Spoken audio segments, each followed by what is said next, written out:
it going, everyone? Any questions before we get into it? Could you tell more about the part where you said the RAM setting, like compatibility with the RAM setting and the RAM setting is encoded in the isomorphism between AG that you mentioned? Okay, what it's encoded in is the connection on AG. Okay. And no, I won't say more about that. But I can give you references after the talk if you want. So sort of point. I can tell you what's available in the literature about that. Yeah, other questions?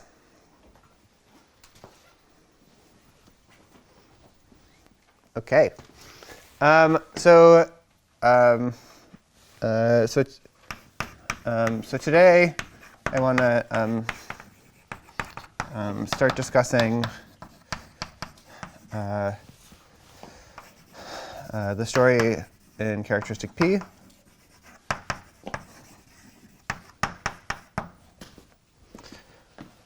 So in other words, my ground field K is going to be, well, I guess over Fp,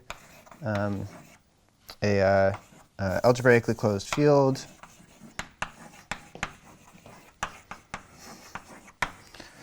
of characteristic P.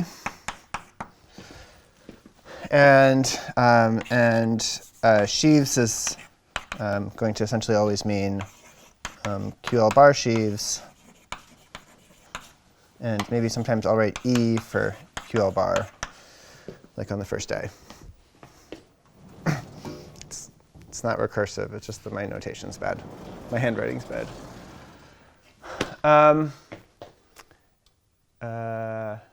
Okay, so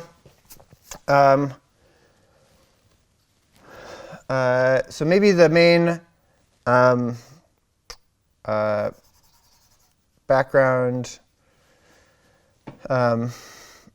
piece of knowledge to have here is the following theorem. Well, okay, so I guess I need some generalities on categories for a second.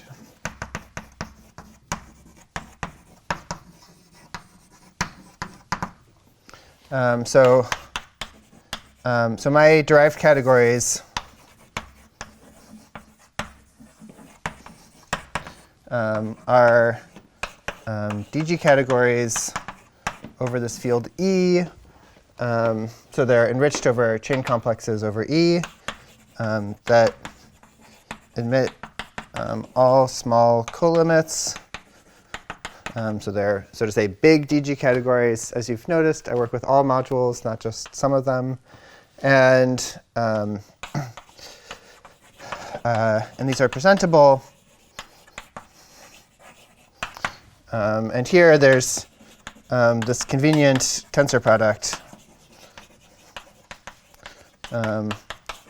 due to Lurie, I guess building on maybe earlier works of Deligne, in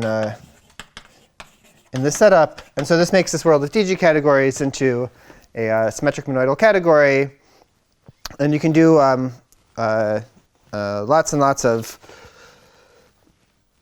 sort of slightly funny looking games the first time you see them, just based on the idea that this is a symmetric monoidal category. Sorry, Sam, a QL bar sheaf is for you, by definition, a compactly generated category where the compact objects are the usual bounded derived category of constructible QL bar sheaves, or what is?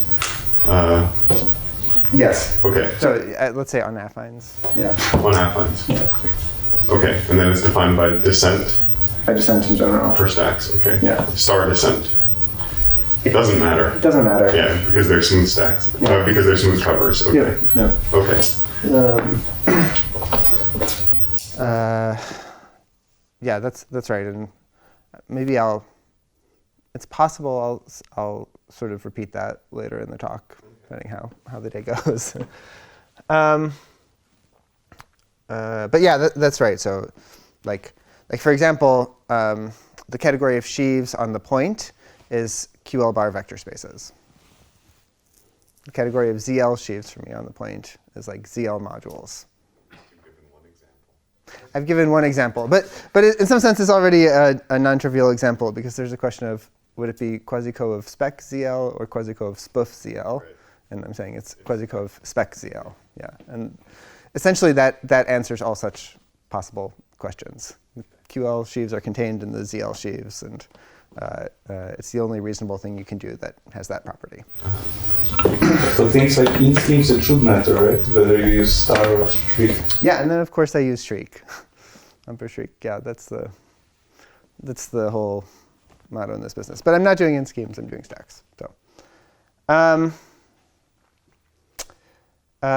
okay, so like many people here know, so you can discuss things like dualizability in the setup.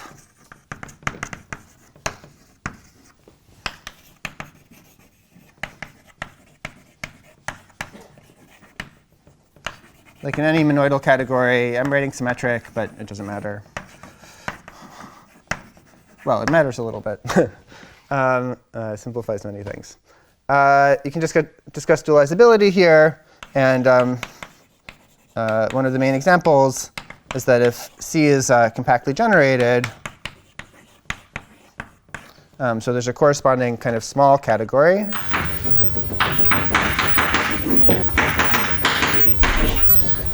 Then the corresponding dual category is the end category of the opposite category. So in the world of small categories, there's this nice operation of taking the opposite category, and in the world of big categories, the corresponding construction is called taking the dual category. So one good example of that to keep in mind is that if C is the category of A modules, then C dual, what this is telling you is it's the category of, if it's the category of left modules over a ring, then the C dual is the category of right modules over the ring. And for example, in the setup, there's sort of a unit object.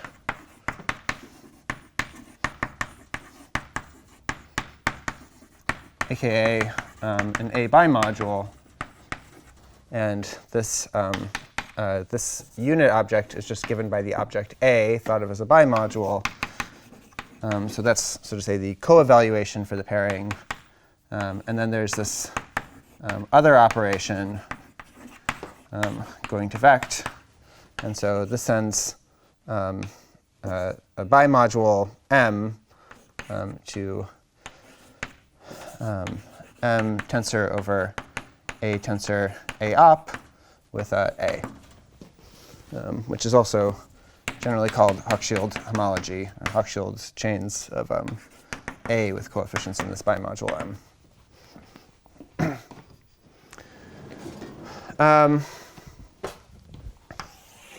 And so what this means is that given C, which is dualizable, and an endofunctor T from C to C, you can form the trace of T, which is a complex of vector spaces. And explicitly,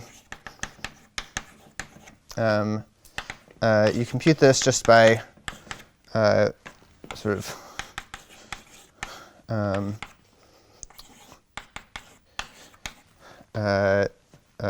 so this is the what we call the co-evaluation, the canonical, the sort of transpose of the identity. It's kind of, again, the so to speak, you can think about things here as kind of like the difference between an endomorphism and just a matrix. This is kind of maybe the matrix. This is then so this was the matrix of the identity. This is the matrix of T. And then you apply this evaluation, which is just sort of summing along the diagonal to get down to vect. And now you have a functor from vect to vect, which is by definition it has to be tensoring with some vector space, and the one it is tensoring with the trace of T.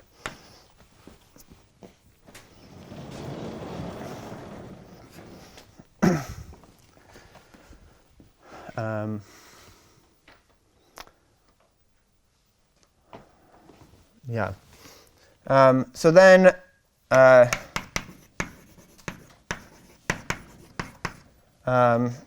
in our setup, so we show the following. So this this AGK, RV shows the following result.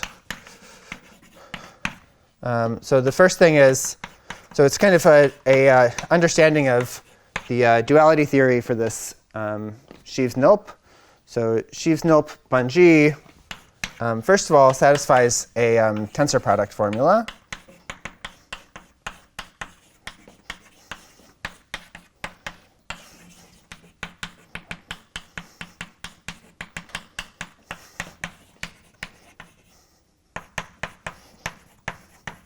So in other words, if you tensor the category for G and for G, you get the category for G times G. Of course, you could do that for G and H, but I didn't. That's already like a little bit surprising, right? Yeah, it's quite Because surprising. Kunith in general for varieties like this would be far from being true. Yeah. Yeah. So maybe a general motto I can put on the side here is that structurally, in some sense, Sheaves-Nilp behaves like Lee's sheaves on a maybe smooth, proper variety. So that kind of has obvious meaning in the case of GM. And yeah, and this isn't, like, I don't know a,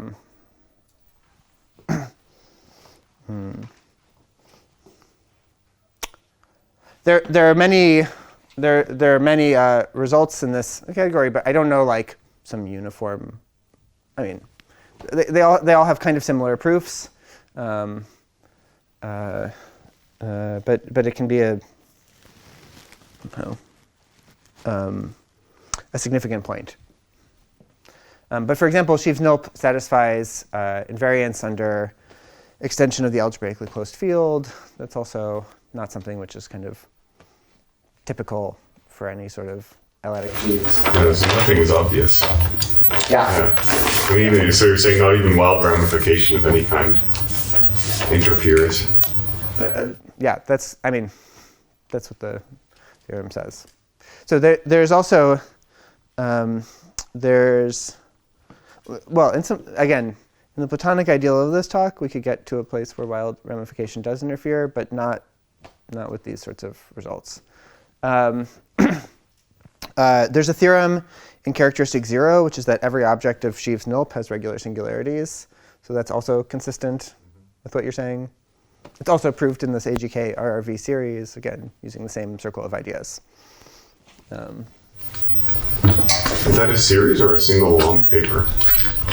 There's a single long paper, and then there's 2 more papers, which are maybe like, yeah, reasonable length by. Okay.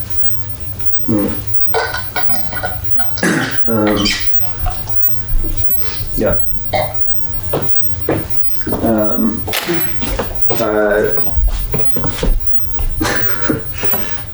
The second thing, but yeah, that's exactly right. So, like, what is this theorem saying concretely? It's saying that if you take an object on the sheaves of Bun-G times Bun-G with the prescribed singulars, okay, like, what's the difference between these sorts of categories? So these are basically sheaves that can be resolved by like box products of sheaves on the product. That's what this looks like explicitly, and so this is saying concretely that every sheaf on Bun-G times Bun-G with nilpotent times nilpotent singular support can be resolved by box products. That's like, it's a subtle statement, and if you think seriously about these things, it fails in many analogous situations, but the theorem is that miraculously it works here. The second thing is that there exists a canonical self-duality of this category sheaves nulp with co-evaluation given by the formula,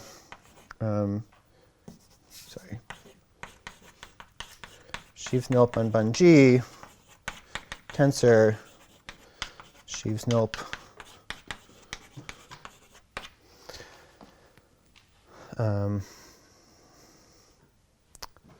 but by the way, maybe I can make one comment, at least for Dustin, about like why this is a plot, like what kinds of thing goes into this theorem.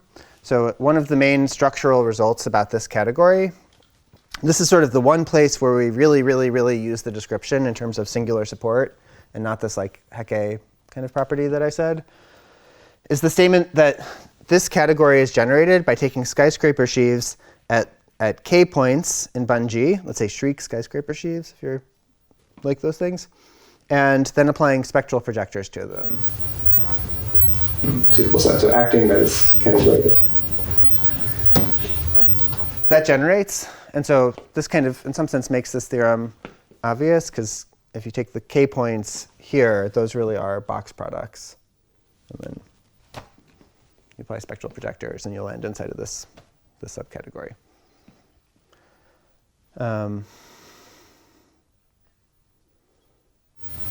Yeah. Sorry, if you replace bound G by bound H, like, Then it's still true. Yeah. Sorry, Then it works. Yeah. it also works. Yeah. Okay. Yeah.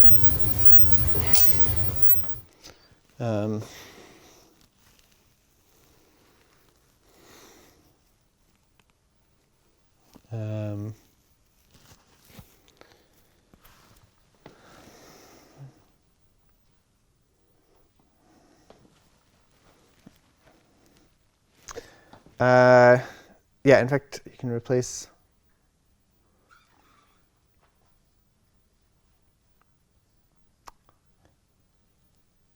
Yeah, okay. So in addition, yeah, so the co-evaluation is given as follows.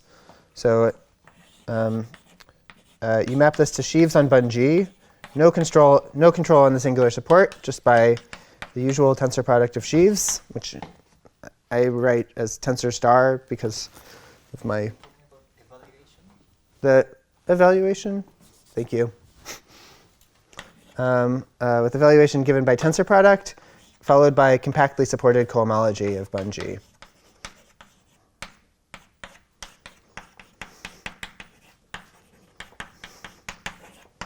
In other words, the Schriek push forward to the point.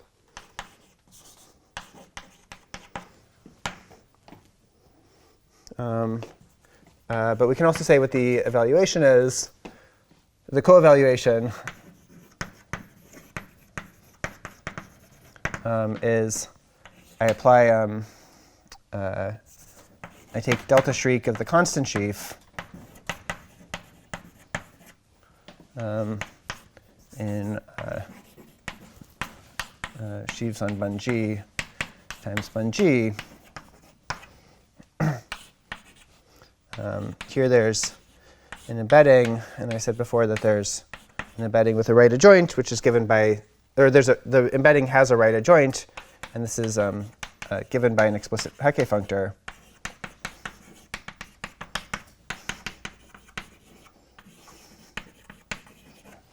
And this goes into this sheaves nulp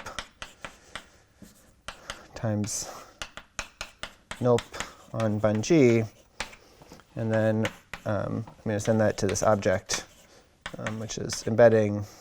Take the right adjoint of the embedding and apply it to this constant sheaf.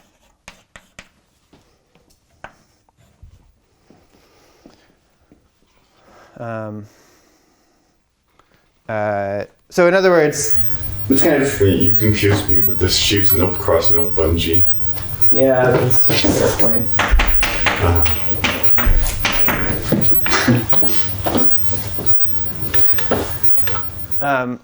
Again, part of the point being that this really lies inside of the tensor product, and so let me just say out loud that there's an important point here, which is that when you do this right adjoint to the embedding, so that's some kind of spectral projector, that's some sort of explicit Hecke functor for bun-G times bun-G, but you're also free to do the corresponding Hecke functor along either factor, and you'll get the same object.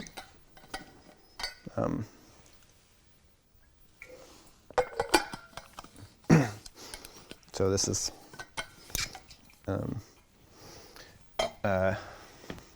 for some purposes a not cost-effective description of the object.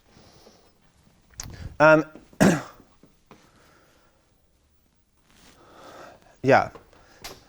So let me just also kind of make a remark. So did you say a not cost-effective description or a cost-effective description? Not completely cost-effective. I could have put nope along one factor and not the other, applied the right adjoint, and I would actually get the same object. Okay, so Yeah. that's a more cost. That's more cost-effective. Yeah.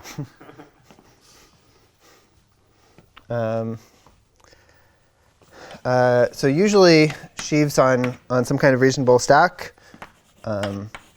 or sheaves with some singular support on Y is so to say Verdier self-dual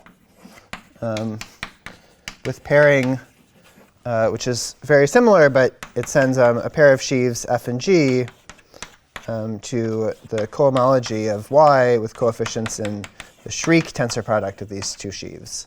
So here, let me just remind that this is the diagonal pullback of the box product, whereas the star tensor product is the usual tensor product of sheaves. And so here, so this is sort of, this is, if you think, so I was saying that this duality for categories exchanges kind of, at the level of small categories, it's just some contravariant, well, a self-duality is a contravariant equivalence between the small category and its opposite. Well, that's okay. It's an equivalence between the small category and its opposite. Instead of double negative. And that's what Verdier duality is. And if you unwind the way Verdier duality works, it's given by this pairing, which is star cohomology and the Schriek tensor product. And then there's this sort of funny feature of sheaves nope bun-G, which is that you can also take the star tensor product and the Schriek cohomology, and that actually is a well-behaved operation here and yields the actually yields a self-duality, which again is related to this motto on top. I would have thought that usually also that is a self-duality. No. Well, sheaves on a locally compact Hausdorff space, that's true. Yeah. Okay. So what context exactly are you talking about here? I'm talking about atoll sheaves. Atoll sheaves. Yeah. So you're saying in atoll sheaves it's not true that Verdier duality is implemented by the Schriek push forward of the star tensor product? That's correct. Yeah, it's implemented by the star push forward of the Schriek tensor product.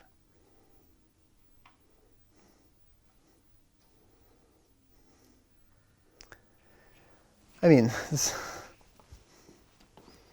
in principle, the two things should be equivalent by Verdier duality.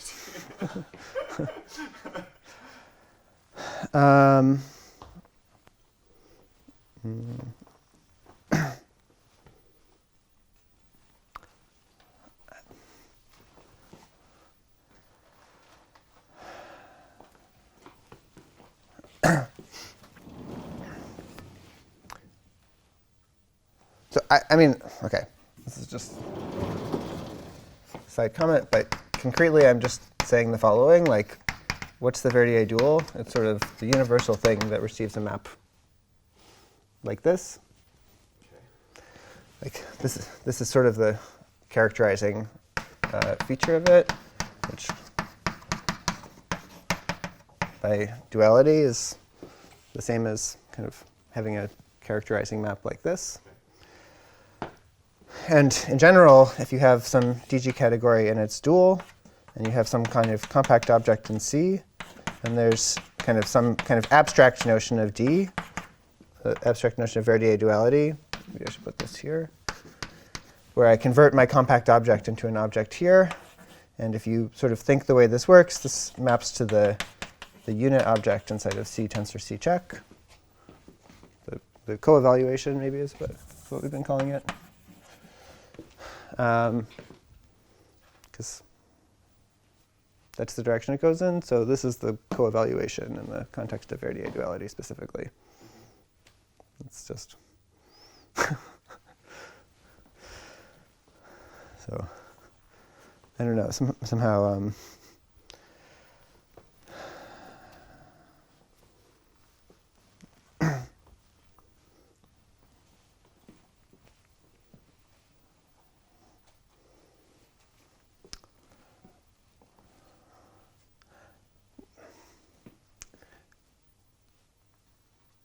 Like for me, in the Betty context, the fact that you're saying is closely related to the fact that it's like not a compactly generated category that you're talking about for that duality.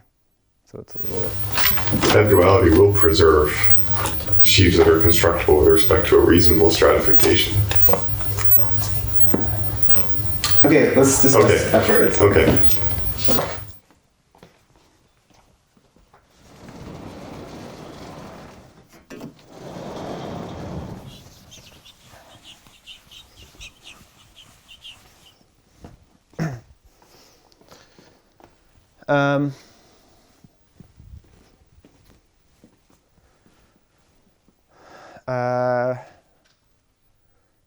Okay, so so then there's a sort of, I think, important theorem from this business, which is that, I need to say slightly more words. So now let's suppose that my field is FQ bar, and my X is defined over FQ.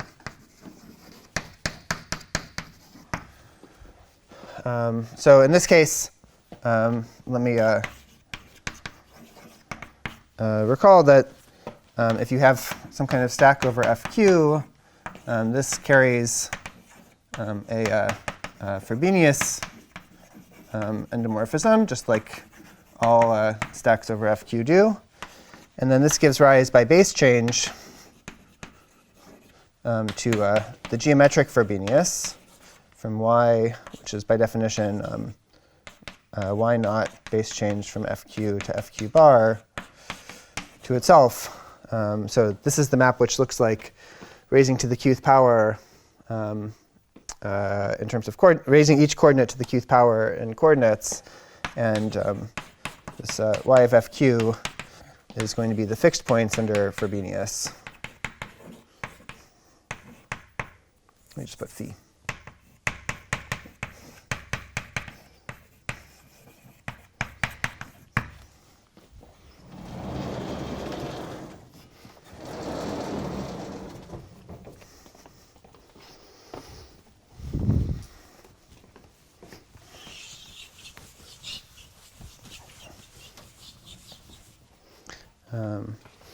And then there's a theorem, which is that there exists a canonical isomorphism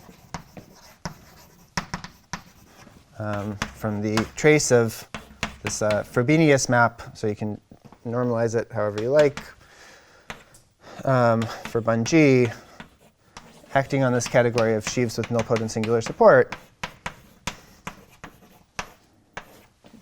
I wrote it differently over there. I wrote trace sub C. Yeah, sorry.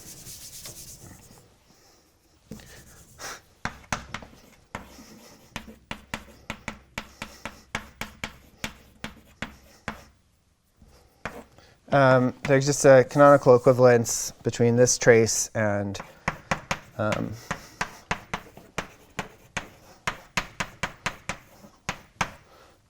so these are, and the space of functions with finite support on Bun-G of FQ. So here I'm cheating slightly and writing the FQ points. Well, this descends over FQ, and that's what I mean.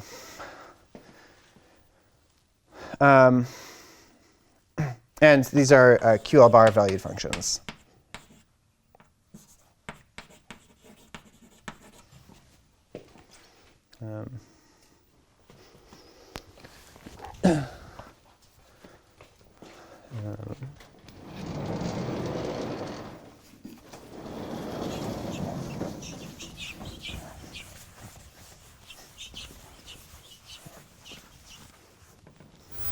And so, what's the story with this is a stack, so they're stabilized as groups.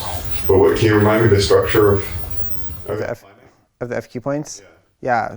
But if you take BG, for example, then the Lang isogeny says that the FQ points of that are B of G of FQ. Okay, so that's why the higher cohomology, there's no higher cohomology in this statement because you've got characteristic zero coefficients. That's correct. I mean, in principle, you should. I mean, I didn't say anything about no higher cohomology, but in fact, in particular, yeah, you've anticipated a remark I didn't make yet, which is, in particular, there's no, or you could say it was absorbed here. Did I say that? Well, it depends what you mean by function. Yeah. Okay.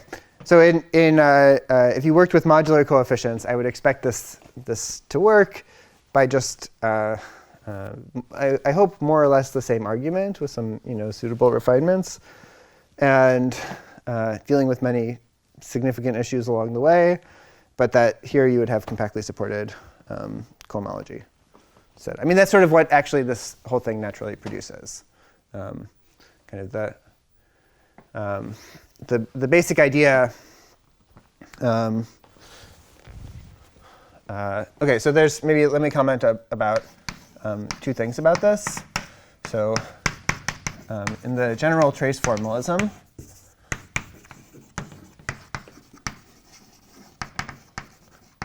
if you're given some object f inside of C, which is compact, plus a self-map from f to T of f,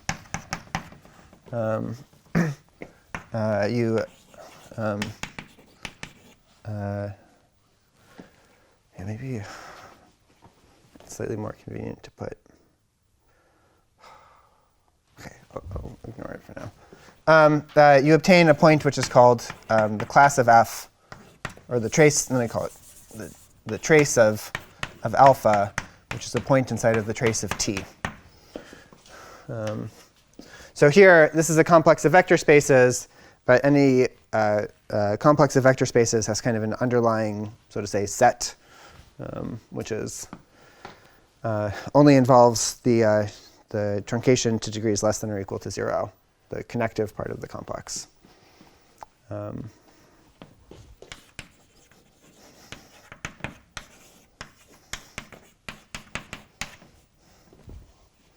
Or you could say this is a map from E into the trace. And so this is sort of the way these traces are designed. And so in our setup, you should think that this is given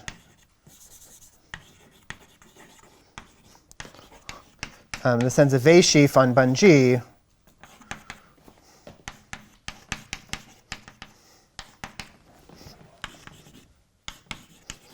and this is with nilpotent singular support to the corresponding function.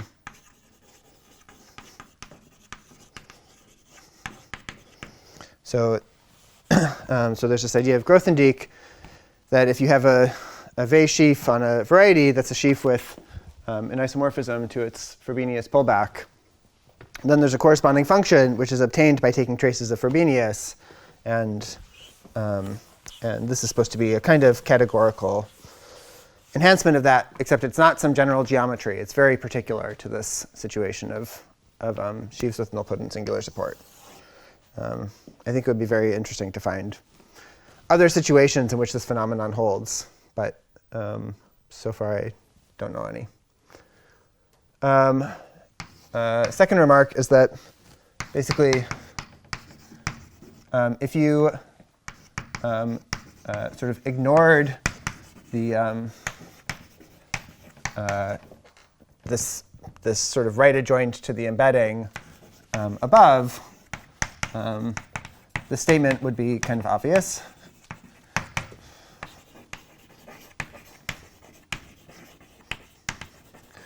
So I'm saying if you just kind of try to compute the trace by this this diagram. So here you'd get delta Schriek of the constant sheaf. Then you'd be pulling it back along Frobenius. So you would get the push forward of the constant sheaf along the graph of Frobenius. And then you would do this evaluation. And that would, by base change, exactly be producing the compactly supported cohomology of the FQ points, which, as Dustin says, is just another name for the compactly supported functions. And the problem is that that wasn't the co-evaluation. There's this right adjoint to the embedding. And so kind of the gap between this naive calculation,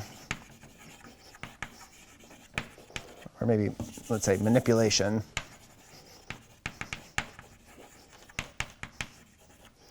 and the true one is handled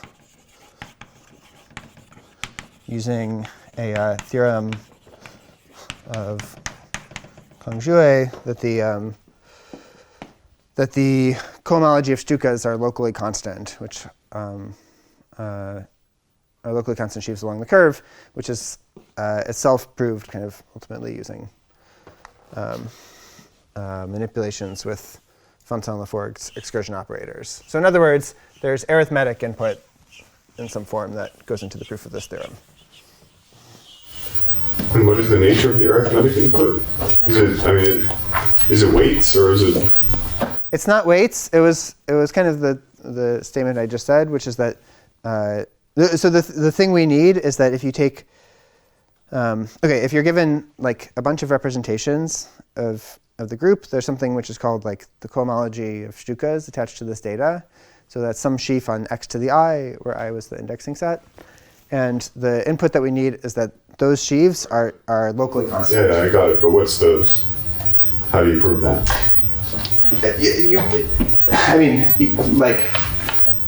I guess there's a question of like what's arithmetic or not arithmetic, but kind of, and also I think that there's an interesting question about whether one could rearrange the order of things. But what you're supposed to think is that those Stuka cohomologies themselves, for what it's worth, are the traces of Hecke operators indexed by the same data composed with Frobenius. So I would have thought it was a geometric thing. In fact, it kind of corresponds to the fact that the Hecke operators are locally constantly vary the points. Yeah, I don't know how to. You don't know a formal argument like that. I don't know a formal argument like that. That's right. Yeah. But do you share the same feeling? I share the same feeling. Okay. Yeah. Okay. I think. This was sort of conjectured for a while before that, but the input is kind of about the combinatorial structure of these Stuka cohomologies. Well, like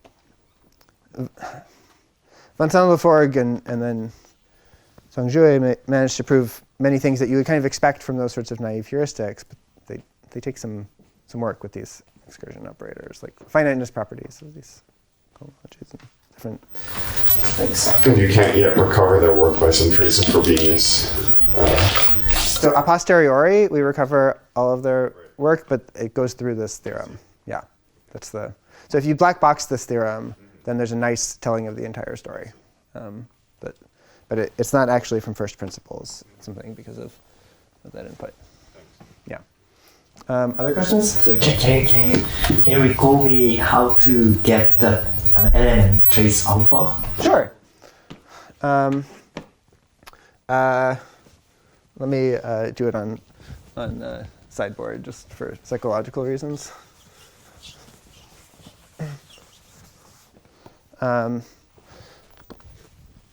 So the first thing is that if you're given two functors, not necessarily adjoint, or it could just sort of be a bunch of functors indexed on a circle, then the trace of, if I get this right, St is actually canonically isomorphic to the trace on Ts.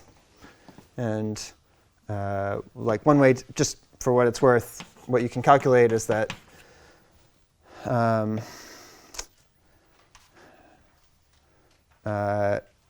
is it a believable statement? Yeah. Okay, great. So then, once you have that, the general setup goes as follows. So suppose you have a functor, let me call it f now, from C to D. And suppose it has a right adjoint, but it's a right adjoint in sort of the world I'm working in, which is categories with colimits. So I assume the right adjoint has commutes with colimits also. Suppose that C carries a functor, an endofunctor T, and D carries an endofunctor S. Sorry for the inconsistent notation. And let me just suppose that these are intertwined by F and G, although I'll get the direction correct. OK, let's imagine for a second they're intertwined, and then I'll get the direction correct as we go along.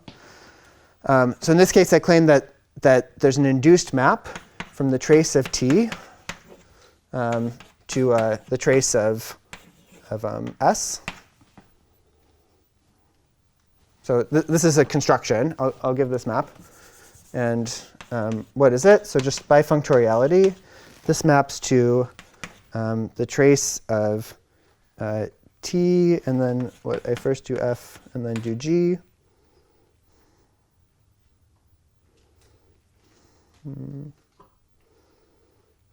Let me just, yeah, that seems like it'll work. And now this is the same as the trace if I do FTG by this cyclicity of traces. And so, yeah, now I'll get my data right. So I want FT to map to what S should go here, and then F goes here. So I want this to map to the trace of SFG. So that's my intertwining property. And now this maps, because FG maps to the unit to the trace of S. So this is the sort of basic functoriality of traces. And let's see, who knows which. This is probably an endofunctor of D. This is the basic functoriality of traces. And now the idea is that if you have a compact object, and so you're mapping from vect into, OK, let me call it D just to be slightly consistent. No, C. So if this object is compact, that's the same as this functor admitting a right adjoint. And then what I'm going to do is equip this with the endofunctor that's the identity. In this case, the trace I get is E. Yes. In this case, I have this endofunctor T. And this theta of the Lax natural transformation, so this was sort of my functor F. And I had F and then the identity. So that's just, so I don't know if this is maybe eta. No, it was alpha before. Then this map alpha just amounts to a map like this. That's the sort of natural transformation that I want, up to the hugely inconsistent notation. Sorry. But yeah, so yeah. So it gives trace of identity for fact to the trace of T. Thank you. Yep.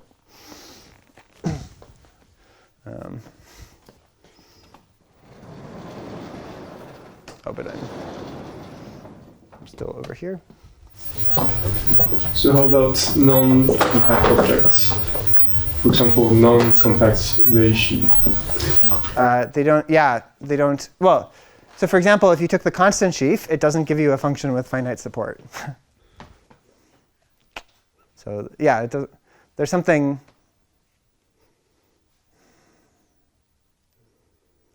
It doesn't fall into the formalism. Yeah. So it's very, very related to what we were discussing yesterday in just privately. So I mean, this is a theorem. The trace of the endofunctor is compactly supported functions specifically, and that if you think about what compact objects on Bun-G are, they're all Schriek extended from some quasi-compact open. And when you do this Schriek extension, that tells you that the corresponding function has support only in that quasi-compact open, which corresponds to a finite set. So there's some parallel between that compact support and the actual compact objects on bun G, which I think is kind of cool.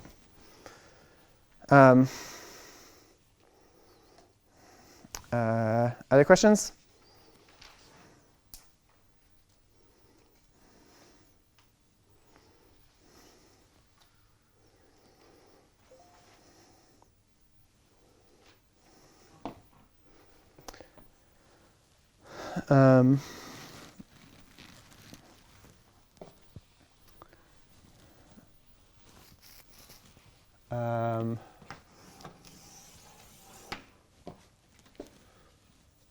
Okay, so I guess I want to discuss the sort of spectral counterpart now, which is more straightforward. So, okay, so this, so for x defined over fq as before, again, I have this Frobenius map from x to x, and this gives rise to a Frobenius map, I don't know, call it Frob, from loxis restricted of x to loxis restricted of x, which is actually an isomorphism.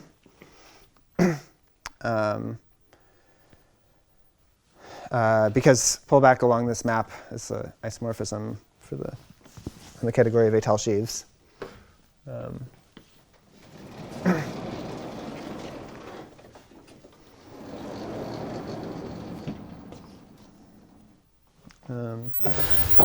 And Have you defined what restrict LS restrict means? yes, I defined it in the first lecture. No, it's all good. Okay, let me say one more word. So it's you should think of it as just the stack of local systems on this geometric curve x, but it has many connected components. Is the only funny thing. This thing. Yeah. But you didn't say which components to take. But there's nothing other than restricted in this context, right? Right. If you were over C, there would be another option. But here you can only do restricted. Right. Yeah. Yeah. But what was the definition of LS restrict? Let me answer that in just one moment, okay? Yeah. I'll just finish the thought. So in this context, we define the stack of arithmetic local systems to be the Frobenius fixed points inside of this loxis restricted.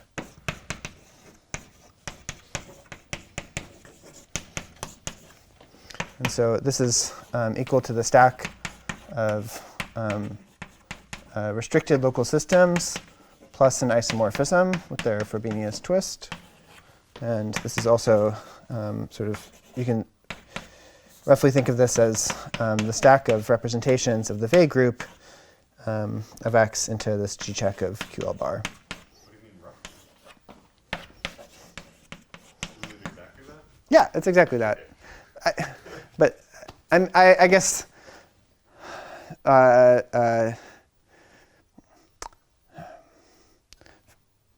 maybe this is a difference between the two of us. For me, this isn't quite a formula at the level of S points. Oh, because you don't buy condensed stuff? I don't. It's not that I don't buy condensed stuff. It's just in this particular context, it's not the.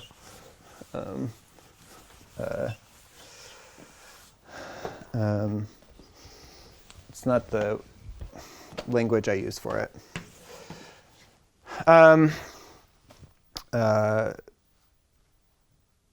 Yeah. So just a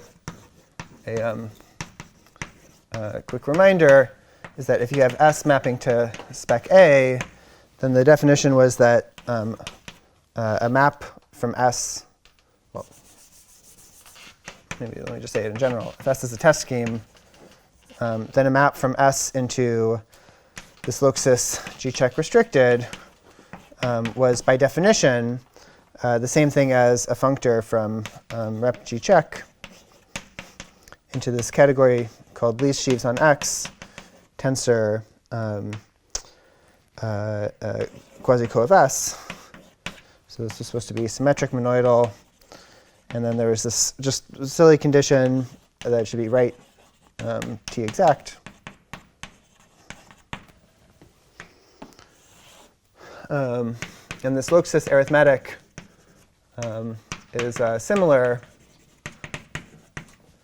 but you should use these sort of Vey least sheaves on X instead, which are the data of least sheaves plus the data of an isomorphism with the Frobenius pullbacks, which is the category of continuous representations of the Vey group of X.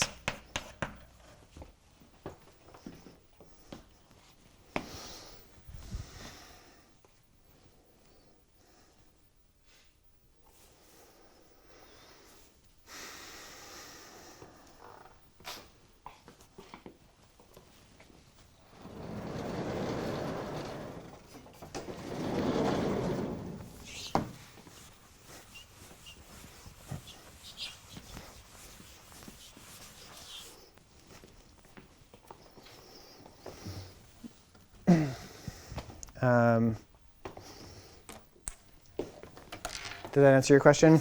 Yep. So there are some general formulas here that are sort of easy. So if Y is a sufficiently nice stack with an endomorphism, and let's say this is over my field E, then the trace of phi upper star acting on the category of quasi-coherent sheaves on Y turns out to be the space of functions on the fixed points of Y. That's just, maybe it looks a little bit intimidating or something, but you just do the manipulation with the, like, I guess this quasi-co of Y. Actually, we wrote it before. The quasi-co of Y is self-dual, where the evaluation is tensoring two sheaves and taking global sections. And then delta lower star of O is the co-unit. And so if you just kind of run the commutative diagram and do base change, you get this statement.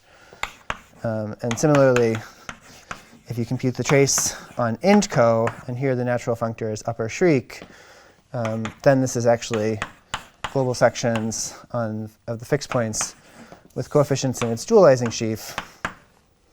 And so it turns out, so this is due to Beraldo, Lin, and Reeves, that if you take this functor from int co nilp on Loxis restricted to itself,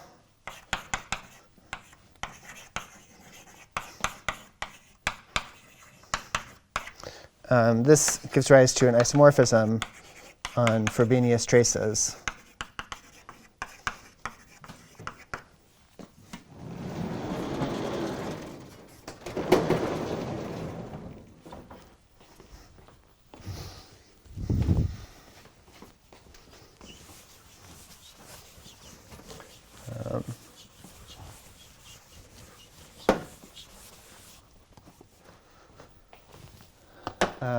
And so you end up with the following. So restricted geometric Langlands over FQ bar then implies that the space of unramified automorphic forms is actually isomorphic to global sections of the stack of arithmetic local systems with coefficients in its dualizing sheaf.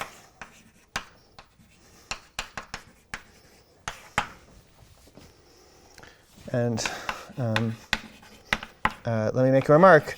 So if you take, I mean, this is just a weird way of thinking about it, but this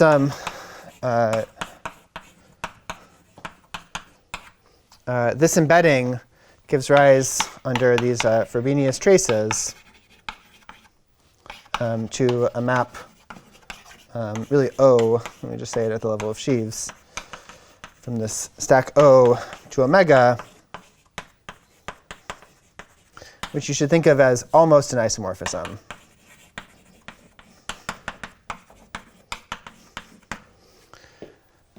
And then what you're supposed to think is that kind of like the naive statement of arithmetic Langlands might say that some sort of space of automorphic functions is the same as I mean, if you thought like eigenfunctions are the same as some kinds of local systems, maybe semi-simple local systems, then you might think that that actual automorphic forms are something like functions on the space of arithmetic local systems, on the space of Langlands parameters. And those kinds of things, always there's a little bit of devil in the details, and you should think that the difference between O and omega is expressing the subtleties of the Langlands program, which I'm hoping we'll discuss more tomorrow.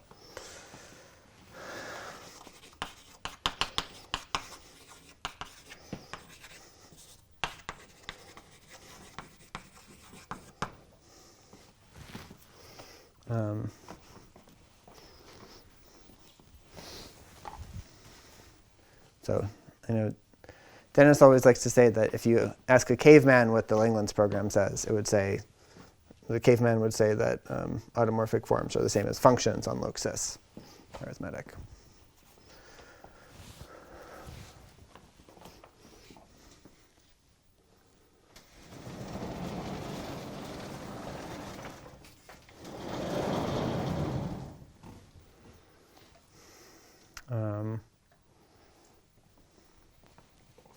Yeah, and I guess I also, OK, I want to mention a couple things. So first of all, I think that Xinwen Zhu conjectured this independently, and by related but different reasoning came up with the same thing. But I think that this assertion that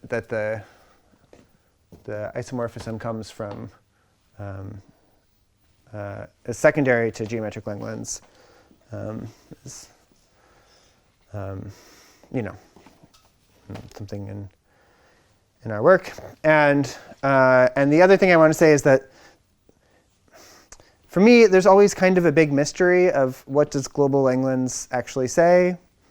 Maybe it's like a heretical thing to say on camera, but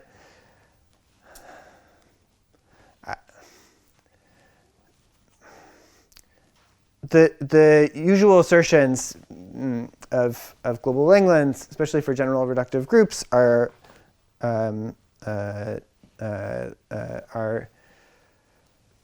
you have the feeling that something's missing always. There should be a statement which works one group at a time, for example, rather than working with functoriality, and also what you really want to be describing is not an abstract automorphic representation, which is the kind of thing like an abstract representation of the Adele group that is automorphic. That's somehow the only thing that you can probe using local Langlands, but it's not what you want. What you want is an actual like sub-representation of automorphic forms, or even better is just to describe the space of automorphic forms itself. And so this is a conjecture that has that virtue.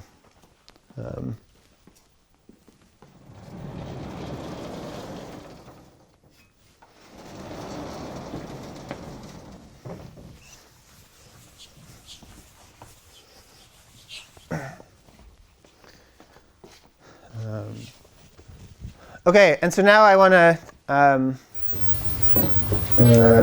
discuss. OK, questions? So now, from this point of view, like given a closed Q-over point of the LS arithmetic, like you get, thanks to this dualizing sheaf, you get a map from Q-over to that vector space, and that gives you the corresponding automorphic form. you have to be a little, yeah, there's many subtleties, right? So the place that kind of logic works really well is if you have an isolated point of loxis where this holds, which is kind of automatic at those sorts of isolated points. Should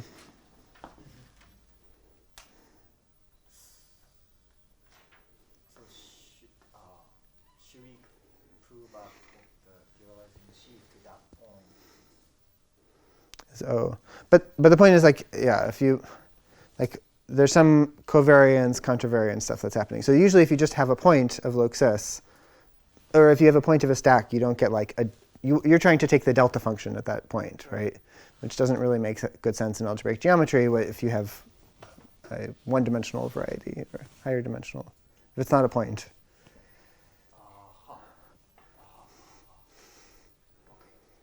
But that's sort of related to the idea, again, that if you have a reducible local system,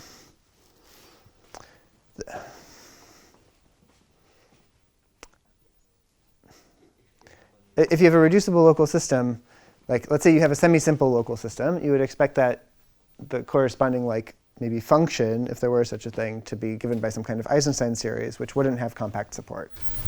I see. Yeah. So, but let's say we take an isolated point in this. Yeah. So then it still might have a stabilizer.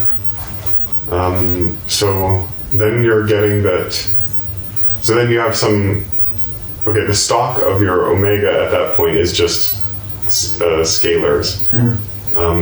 But then there is some action of a. No, there can't. The group action then has to be trivial. Or what? Am I confusing myself? You're confusing yourself. I mean, again, I have characteristic zero coefficients here, so that stabilizer is going to be a finite group. Yeah. That's not going to change anything.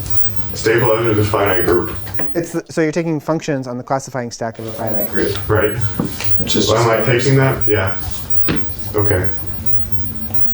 Right. So the action is trivial, and you're not really seeing the group isn't really playing any role. It's not playing any role here. Right. Yeah. Okay. And irreducibles are isolated? Irreducible local systems are isolated. Sorry. So, but then for every such isolated point, you are getting a canonical direct summand, one-dimensional direct summand of the right-hand side, and therefore the left-hand side. Yes. Okay. And this is the Hecke eigensheaf. Not eigensheaf, eigenfunction. Yeah. Yeah. Okay. Exactly. Right. Yep. Is there a local-global compatibility statement similar to this? Because absolutely. So this has an action of what's called the excursion algebra. So this was defined by von Sohn-Laforgue. So it's some kind of, it receives a map from the Hecke algebra, from the tensor product of all the spherical Hecke algebras. One convenient way to think about what it is, you can take this as the definition, is it's just the space of global functions on loxis arithmetic with coefficients in O. And this side obviously has an action of that excursion algebra of global functions. And this isomorphism is equivariant for that action, kind of just by the way like here, this action is ultimately comes from the fact that quasi-co-loxis restricted acts on sheaves nilp on Bun-G. So you can sort of extract this all from the trace formalism very directly. So that's some incarnation of the idea of Hecke functors acting on sheaves on Bun-G. And the way von Sohn constructed the excursion algebra was using this geometric Satake and things. Does that answer your question?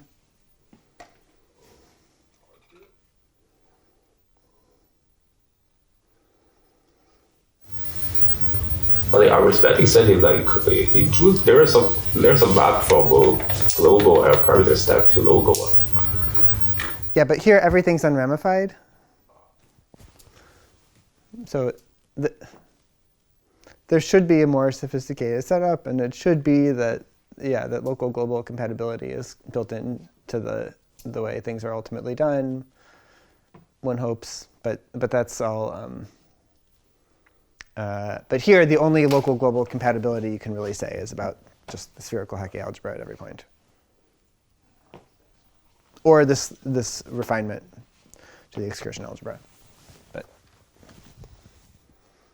well, no, the only local global compatibility you can say is about the spherical Hecke algebra at a point. Sorry. Other questions?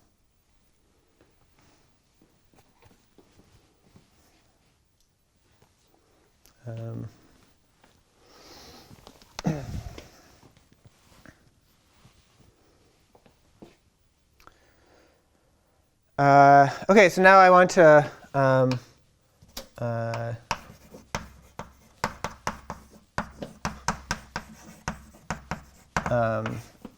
some partial progress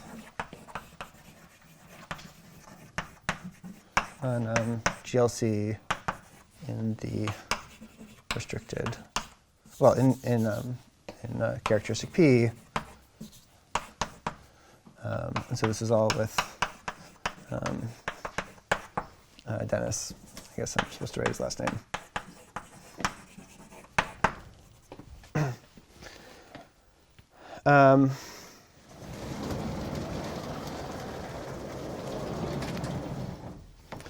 And so the idea is that, well,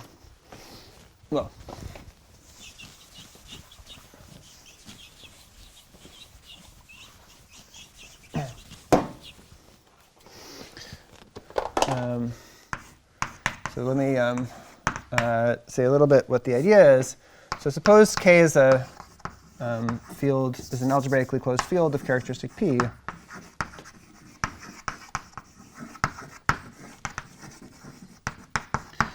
So in this case, you can deform to a characteristic 0. Let me say the ring of Witt vectors I'll call R naught.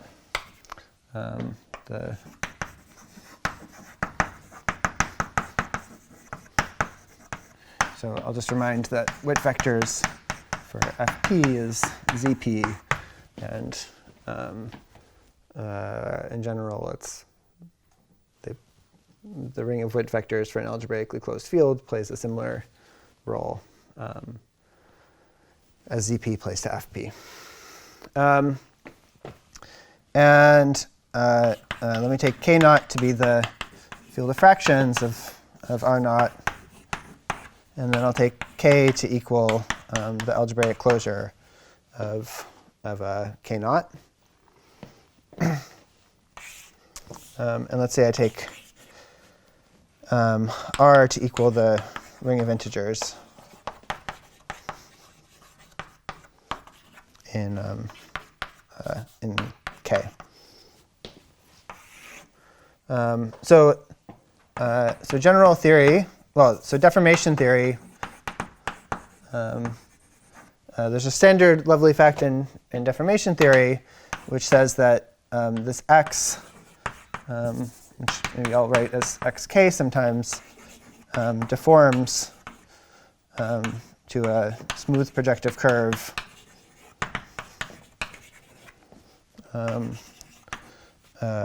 over R, or R naught.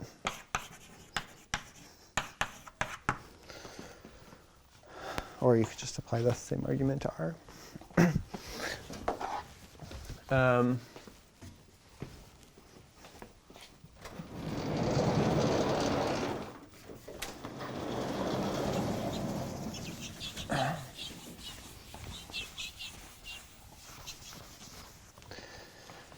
So this is sort of just a, if you think about this in terms of moduli spaces, this is just the fact that the moduli space of curves is smooth. It's that statement plus formal smoothness. And then there's this category of Lees sheaves you can form on XR. And this has a restriction functor least sheaves on xk, and it also has a restriction functor to least sheaves on this curve in characteristic 0. Yeah, maybe I should emphasize that this is a characteristic 0 field.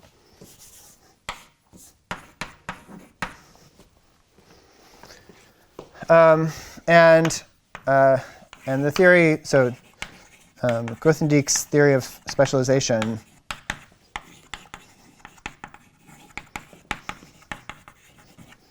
tells you that there's actually an equivalence, that this restriction functor here is an equivalence of categories. So in particular, we, okay, it tells you that this is a restriction, and it tells you that this is fully faithful.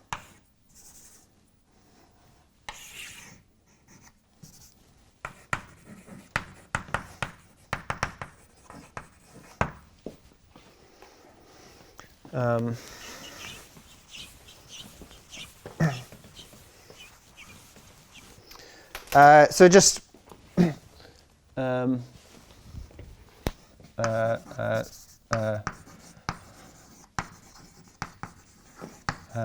more naively, this is basically telling you that the étale fundamental group of the curve and characteristic 0 surjects onto the étale fundamental group of the curve and characteristic p. And moreover, it's saying that if you take a local system, like what this fully faithfulness is telling you is that if you take a local system in characteristic p, you sort of can sort of send it off into characteristic 0, and then you can compare the cohomology of both of those local systems, and you get the same answer. That's what the fully faithfulness amounts to.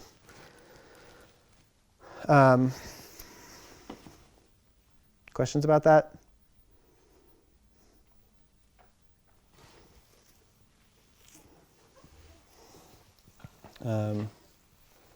And I guess let me even comment that the like the essential image of this functor is even just like a summand of this category. It's basically you see like you get exactly I'm gonna say. Let me hold off on that. So the corollary, actually, of this discussion is that if you take this stack of local systems for x in characteristic p, this sits inside of the stack of local systems in characteristic 0, and moreover, the left-hand side is equal to a disjoint union. It's a clopen. It's a disjoint union of connected components of the right-hand side.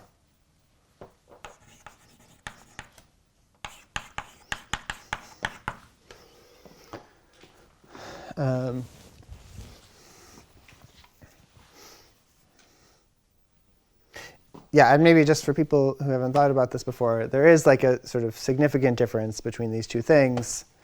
You see it like, well, at the level of wild ramification, for example. So sort of, if you think about the homology with like FP coefficients, for example, perfectly allowed in this setup, that definitely gives you different L-adic local systems, then this will give you the p torsion in the Jacobian, which has rank 2g in this case, and this will give you the p torsion in the Jacobian also, and that will not give you a group of dimension 2g.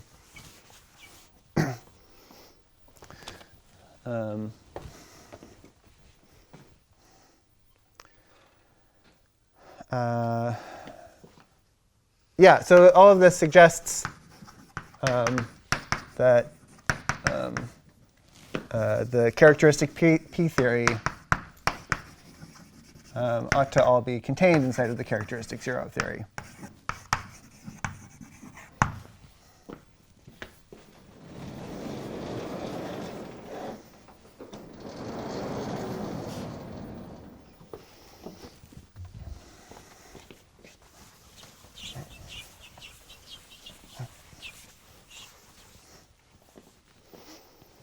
Um,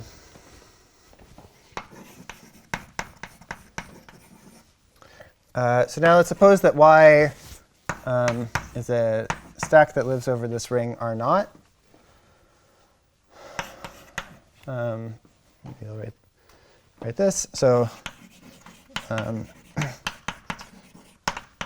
so there's a construction of a certain functor, so we call sheaves. I'll just write it like this. And so this goes from sheaves on this yk to sheaves on y little k. And this is essentially nearby cycles.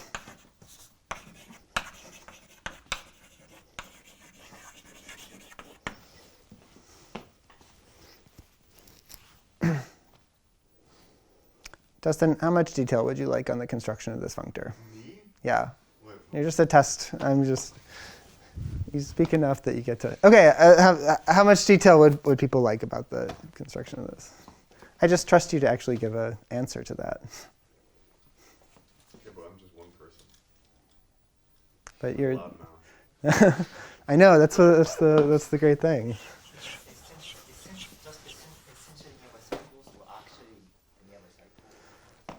OK, let me say the words out loud, and then we'll let's see what the problem is. OK, so if I were working, so this k is in sort of infinite order extension, right? It's something like so to say QP bar, right? So over any individual finite extension, I would say it's really just nearby cycles. That's the functor I'm talking about. If I replace k by any finite extension of k naught, then what I would want to talk about is the functor of nearby cycles. And the slightly wrong statement would be that this functor is kind of given as that is built directly from the nearby cycles functors for each of the finite extensions. That's not exactly true, but slightly for the reason that Dustin was asking earlier about. Oh, it's also because you were asking about the definition of L-adic sheaves. That's what I was also had in mind. So that's not exactly true. So what's exactly true is that at the level of sheaves with finite coefficients, this category is really the direct limit over all of the finite extensions of k naught inside of k. And so then you get a functor directly via nearby cycles. And then you play the usual game of building from finite coefficients into characteristic zero coefficients from there. That's the construction. So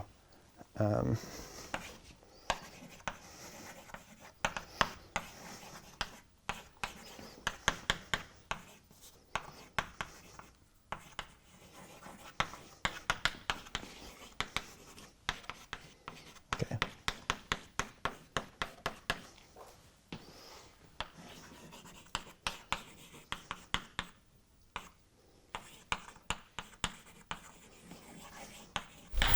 But in that finite coefficient case, you can't just say that it's push and pull. Push to YR and pull back to YK. That's not quite what nearby cycles is, right? But K is algebraically closed, so it's Yeah, that's right. So you could construct this directly by doing J lower star to this YR, and then doing I upper star. okay, and in the finite coefficient case, that's just that. In fact, in the infinite, yeah. Yep. Even in the Q bar coefficient. Even in the Q bar case, yeah. I'm basically just trying to avoid. Okay. But that's much simpler than what you usually have to do with nearby cycles. Yeah. So why not? Okay, well anyway. Why not just say it? Yeah. I mean, the reason nearby cycles is usually so complicated is because you basically do go up to the algebraic closure and then go back down. Yeah. But you're starting with the algebraic closure. Yeah.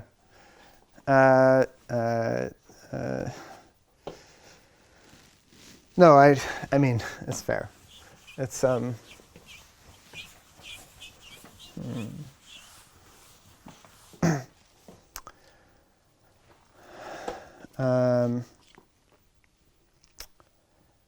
basically, I'm much more prone to make mistakes in the world of like this YR over R, dealing with sheaves there. And so like, what I know very well is the theory of constructible sheaves in the Noetherian setting, and so ERs and so on. So you like to reduce to that. Yeah, Where there's exactly. more literature. Yeah. And you just,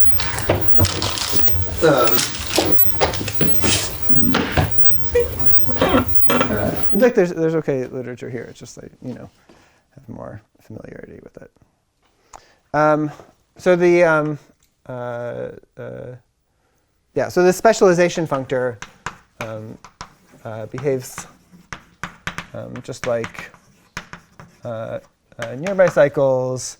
So it's T exact.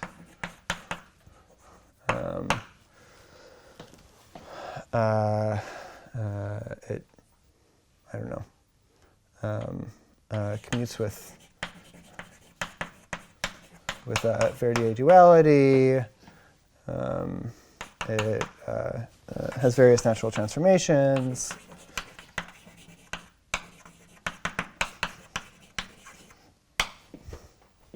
Yeah, like if you pull back and then do nearby cycles, that receives a map from nearby cycles of the pullback.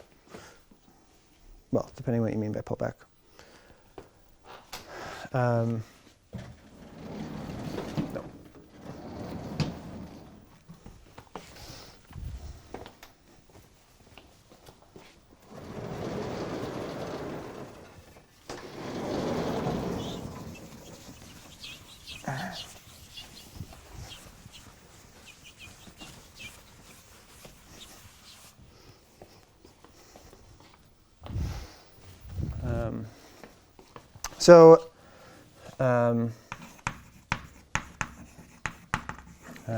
So in the setup, we can consider this specialization functor from sheaves on G over this field K to sheaves on G over the small field K.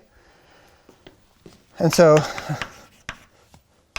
this has various nice properties. So for example, it commutes with Hecke functors in a suitable sense.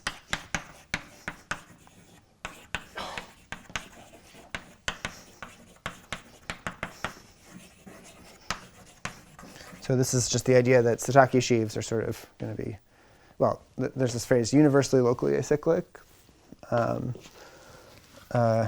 aka ULA. So just the picture is, well, you can think about a Hecke functor as essentially pull back along some kind of fibration followed by a proper push forward.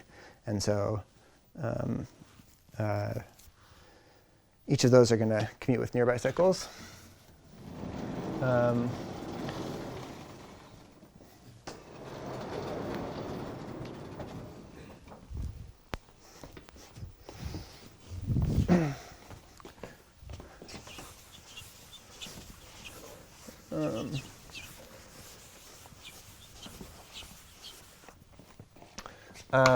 And then along these lines,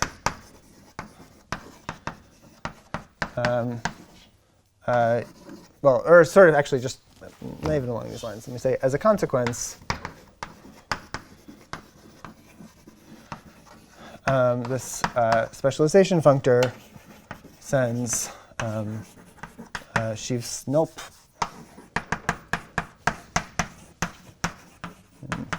characteristic 0 to the subcategory sheaves nulp characteristic P. And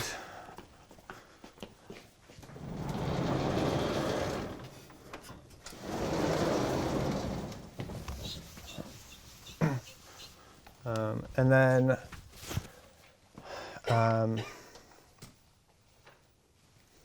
and let me make maybe one just let's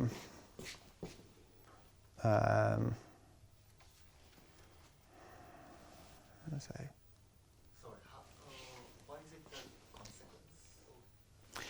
Yeah, so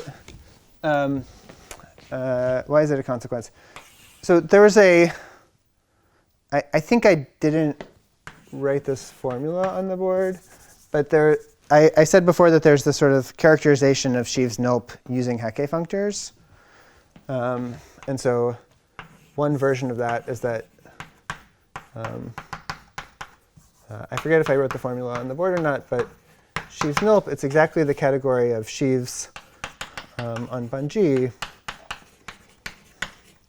with the property that if you apply this Hecke functor, then this lies in this category of sheaves on Bun-G, tensor these sheaves on X inside of sheaves on Bun-G times X. Let me make maybe. Are they like large enough at some point here? Or? Yeah, of little k. Yeah. There's always this mild condition on it, so like it's bigger than n for GLN. Okay. And you're using this theory of singular support for L-adic sheaves and characteristic P. Yes. Here. Well, yeah. I mean, I sort of made this remark that you mostly should, like, we put it primary in the definition, but this characterization covers most of the theorems, but like it's hard to prove things like that Kunith formula I wrote before, except using the actual theory of singular support. But like if you're trying to learn the stuff for real, I would say it's very like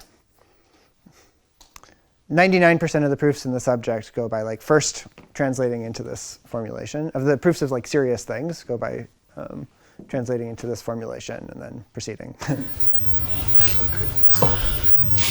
So this formula, this equality, does it hold for all primes or just the mildly large primes? Mildly large primes, yeah. Yep. Otherwise, I'm sure that for small primes, this is the better category to be considering.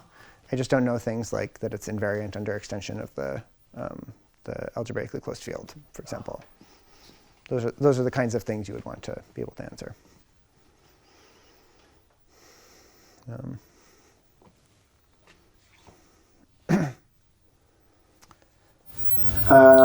But in general, like there are more least sheaves over capital K than small k. Yeah. Then what do you mean it's compatible with Hecke functors? Well, the Hecke functors. So what I mean is like suppose you fix a representation, for example. So you can map sheaves on Bun-G, and so I'm not saying anything about the local systems right now, but I map the sheaf on Bun-G in characteristic 0 to Bun-G times the curve in characteristic 0. Then I can apply specialization to get down to characteristic P, and that's the same as if I first apply specialization and then the Hecke functor. Okay.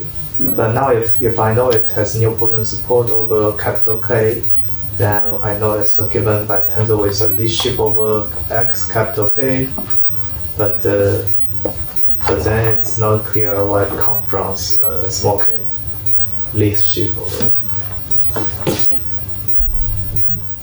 So let me. I was about to say this, so let me address this for a second. So let me put an additional little variable here.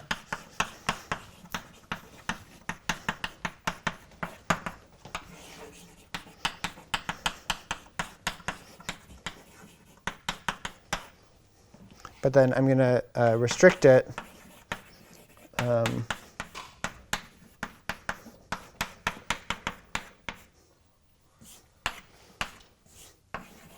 from loxis in characteristic 0 to loxis in characteristic P. So yeah. So let's say I just only want to work with the category of sheaves whose Hecke eigenvalues come from characteristic P. That's the only thing that's relevant. And so now what the theorem says is a few things. So the first is that this specialization functor that I wrote there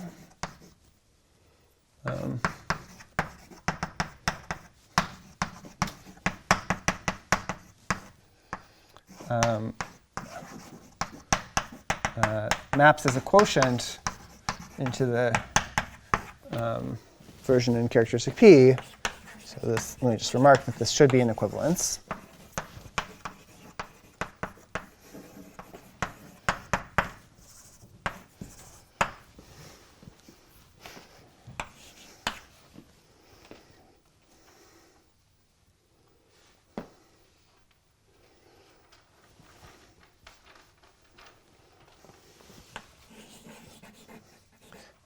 The next thing is that this category of sheaves with nilpotent singular support on this guy. Spectral side, it's like that.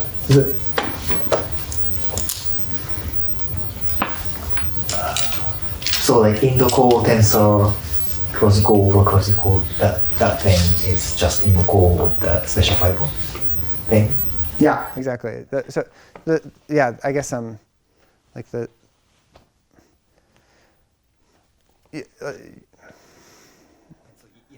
I think it's exactly the same, right? So yeah. Let me draw one more diagram, and then we'll see if you agree. So here there's a specialization. Oops. To go to sheaves nilp on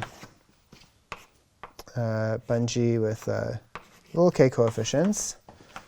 Here there's this Langlands functor. Goes to this indco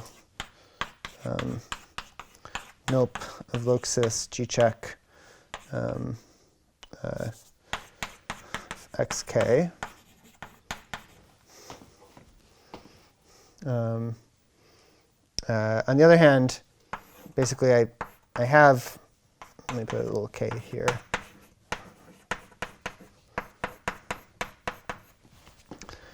From geometric Langlands in characteristic 0, I do have an equivalence between these two categories.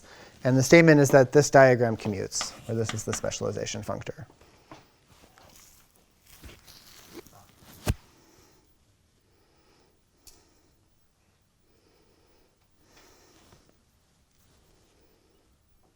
Wait. Sorry. I'm probably saying this wrong. Just a second. Sorry, this is the other diagram commutes.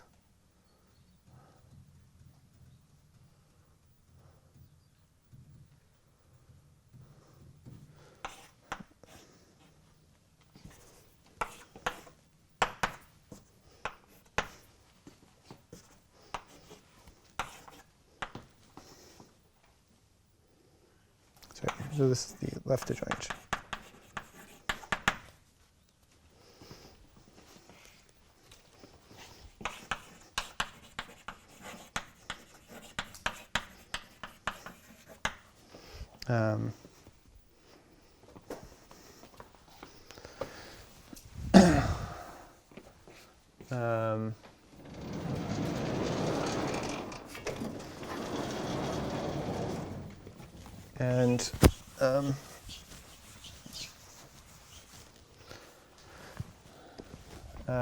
And then the third assertion is that the specialization intertwines Eisenstein functors.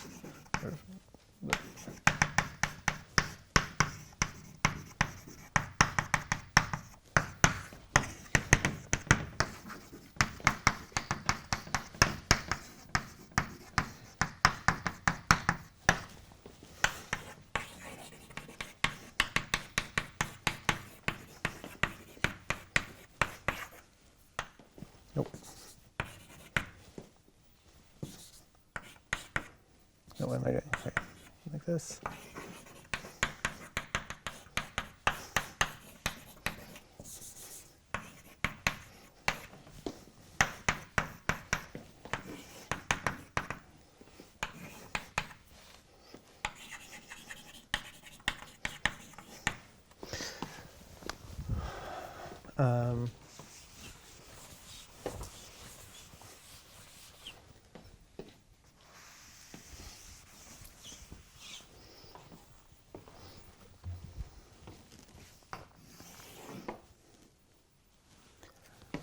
So the corollary is that, so I guess there's a few corollaries here.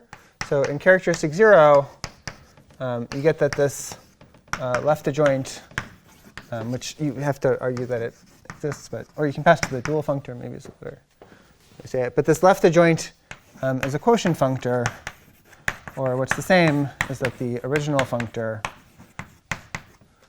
is fully faithful.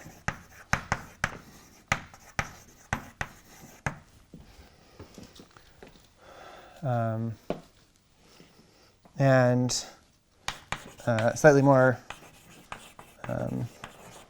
refined analysis, not very serious given what I was just saying, is that the essential image of this LG restricted in characteristic P is this indco nilp on this looksys G-check restricted with a prime, where looksys G-check restricted prime is some union of components.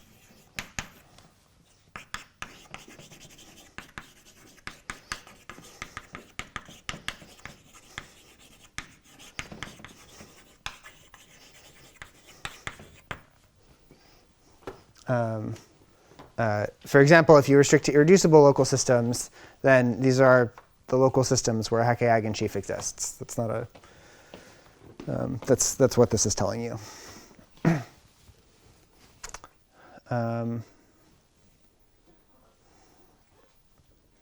Okay, I want to explain a little bit the mathematical content of these assertions and just give a feeling for them. But any questions at the moment?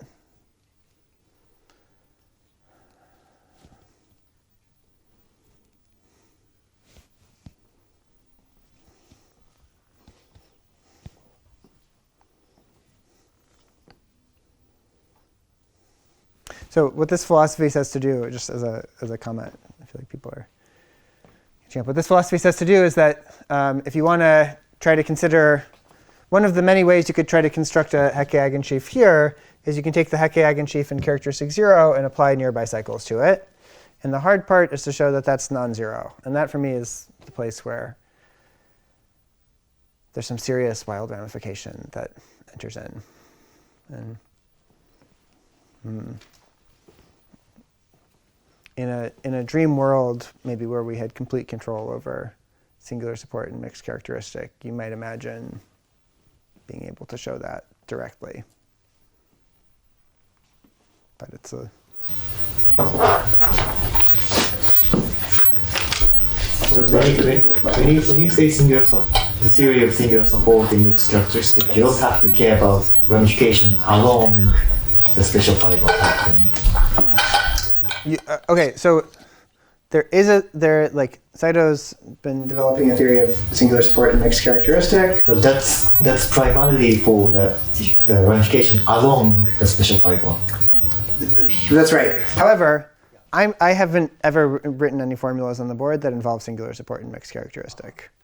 All of my, there's very few R's and R naughts in my formula. There's just the specialization. So what I was saying is that you might use that theory about ramification specifically along P equals 0 to try to imagine proving that if you have a Hecke eigensheaf here, then it's specialization. You could try to show that it was non-zero, and a very dreamy, extremely powerful theory of mixed characteristic singular support may be able to show that eventually. Mm-hmm. But and you think we need to care about this ramification along P equals 0? Yeah, you do. So, like,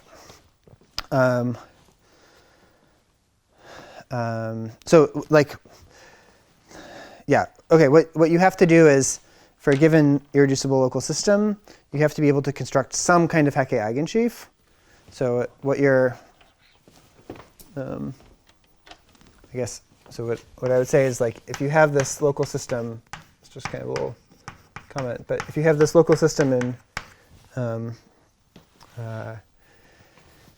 in characteristic P, God, can I draw a picture of this maybe. So here's like ZP, so this is P equals 0, and here's like P not equal 0, and maybe here is kind of bungee and over K, and here's bungee over K. And so you can form some kind of F sigma that lives over this ring R or R naught, which is UOA over R naught. So in some sense, it's like locally constant. Its fiber in characteristic 0 is like the Hecke eigensheaf, as you know and love it. And then your worry is that it's, so to say, cleanly extended from characteristic P, so that its fiber over 0 in the star Schrick sense is both 0. And that's something which can't really happen in just like topology. So if you're in an unramified situation, if you have a sheaf which is ULA over some kind of DVR, then it can't be cleanly extended along 0. Can't be cleanly extended along the special point, like away from the special point.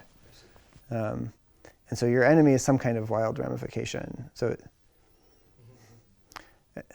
like again, just imagine you can restrict to some locus where this is like a local system, and you so you've got essentially a local system which is cleanly extended along special fiber at 0. The only way that can really happen is if the fundamental group's changing in some radical way, and it's exactly the phenomenon of wild ramification, dropping the amount of p torsion or something like that. But this pi1 changing is not about wild ramification, right? Because it's proper smooth curve.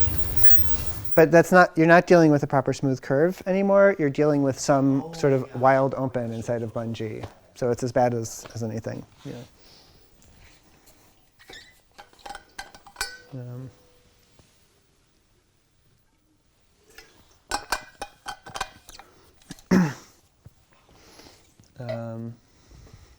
So maybe one, like, in my heart, what should be happening is that what you want to say is take this object over, like, that lives in mixed characteristic, and this is definitely, it satisfies this Hecke-Lees, it's a Hecke eigensheaf in the strong sense and all these things, and you want to show the fact that it then has nilpotent singular support in some kind of relative sense.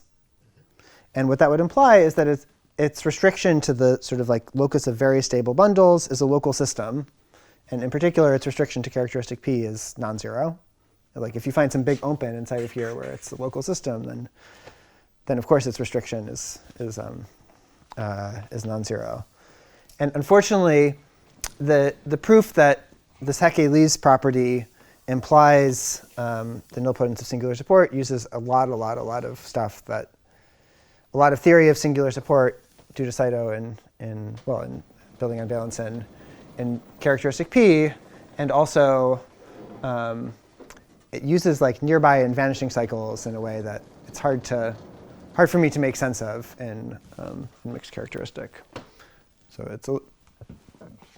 I guess it's a little hard for me to even axiomatize what I would like out of the mixed characteristic theory.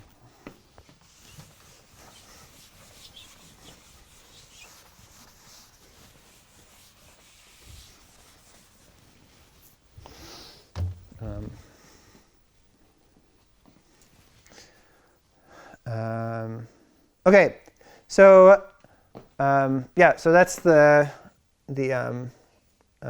setup. So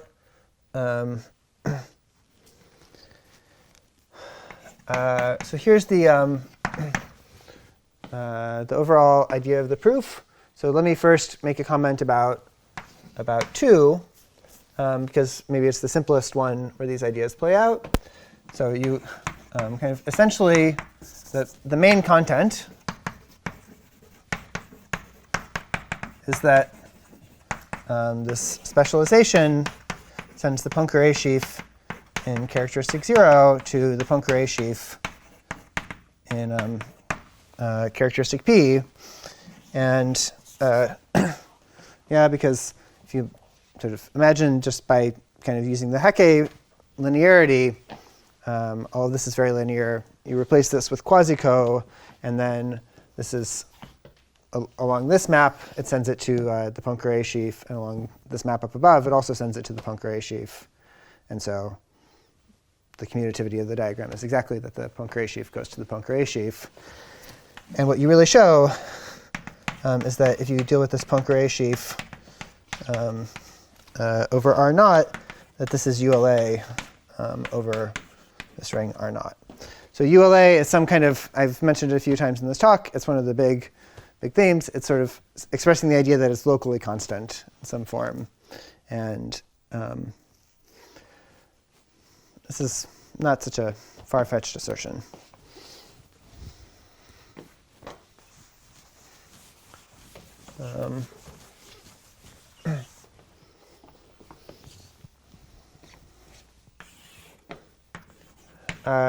Three similarly reduces to a ULA assertion.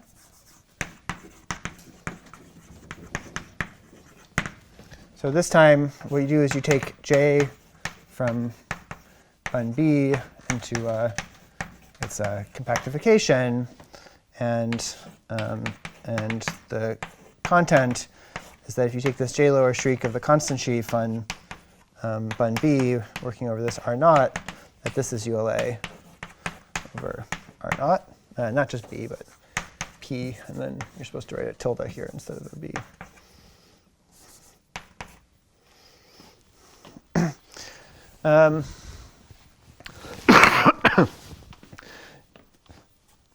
Here, the kind of rough idea is this is a highly studied object, and kind of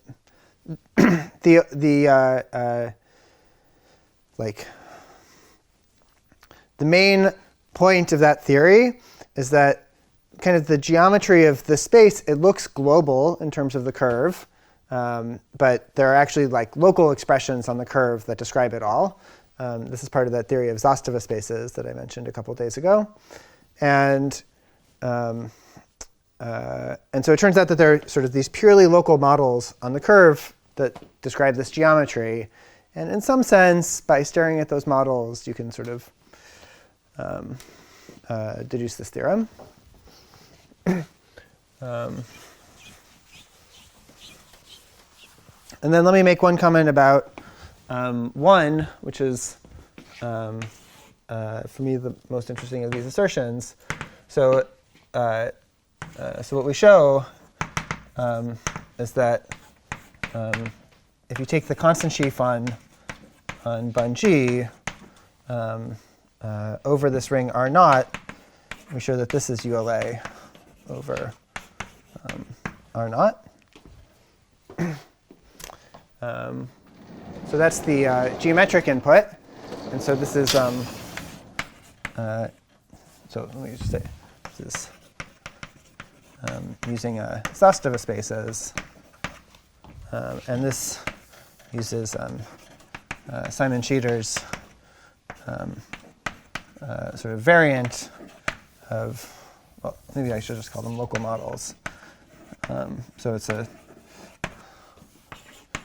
for bun G, so there's a, turns out there's essentially a, I mean, mild lies, there's a compactification of the diagonal map. What am I saying? This is delta bar. This is some J. There's a compactification of the diagonal map, and the geometry of this pair can be studied using local models, and you can use that to run an argument formally similar to this one in order to get the ULNS property.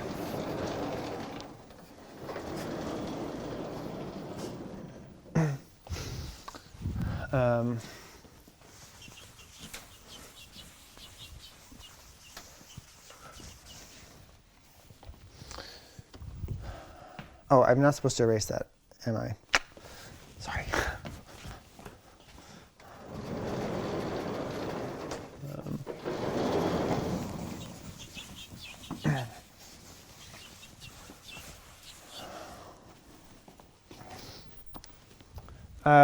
So the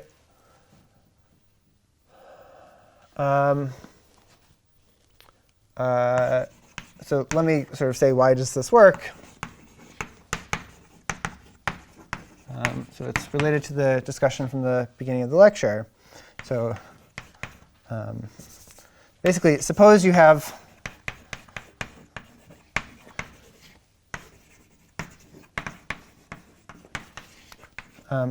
adjoint functors.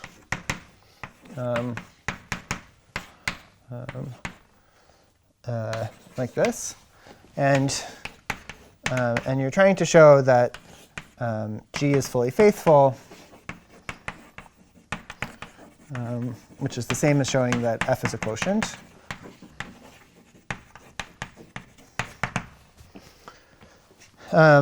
So the standard category theory tells you that G is fully faithful if and only if the map from the co-unit map through the identity of C is an isomorphism.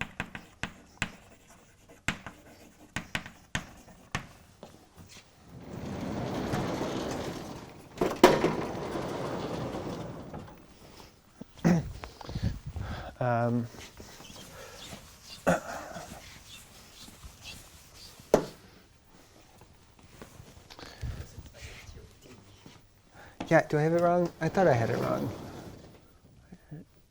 Yep, identity for D. Thank you. Whew, phew. And so there's a way to kind of just repeat this all in terms of these funny categorical dualities. So so I can take the dual functor to G, and it turns out that that has a no. Sorry, I just take the dual functor to G.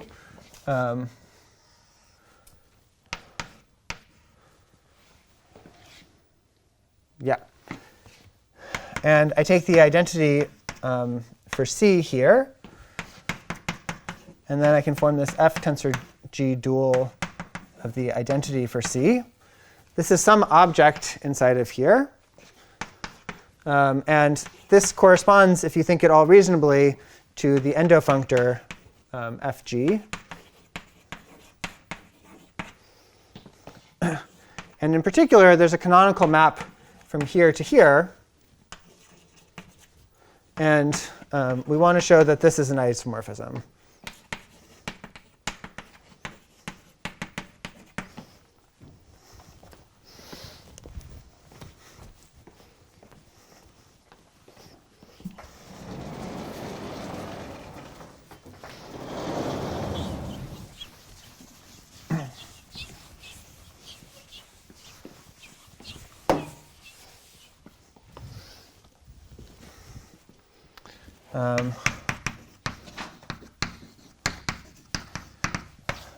So in our setup, so I have this category sheaves nilp on Bungie KK. And then I'm tensoring it.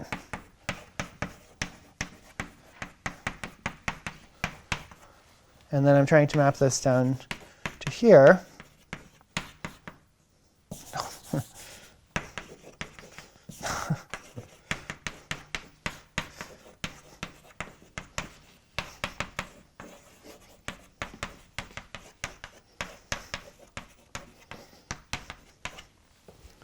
And here I have a certain object. Let me just call it coevaluation for now. And I'm asking if it maps to the coevaluation down here.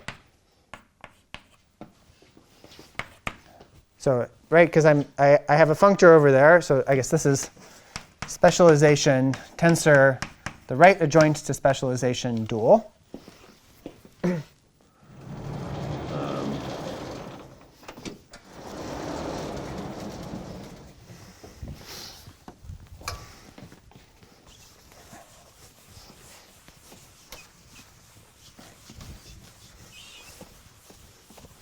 And let's say I have to do more than just showing this. I have to make sure a certain canonical map is an isomorphism. And that's an extra level of precision that I'm not going to do at the board. But I'll try to explain how to get this sort of statement just at the level of like not paying attention to the structure morphism from what I explained so far. So the idea is the following. So this specialization commutes with Verdier duality.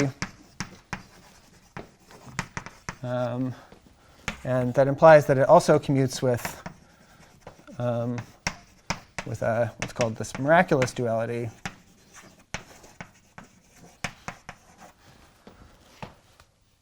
And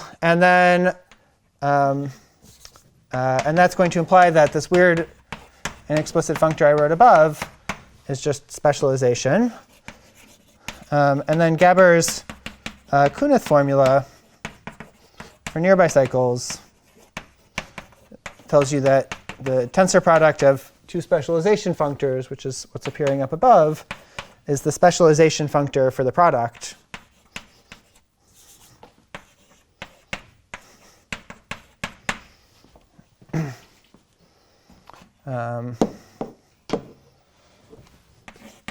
And then OK, so now I have to remember that this co-evaluation was equal to some Hecke functor, this valence and projector, applied to this delta lower shriek of the constant sheaf for bungee with the, well, for k or big K or little k.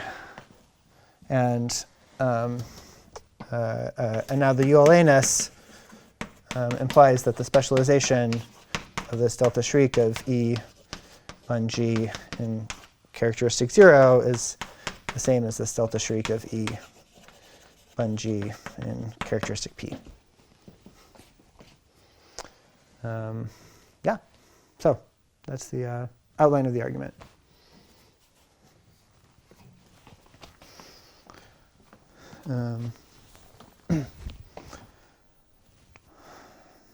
Any questions?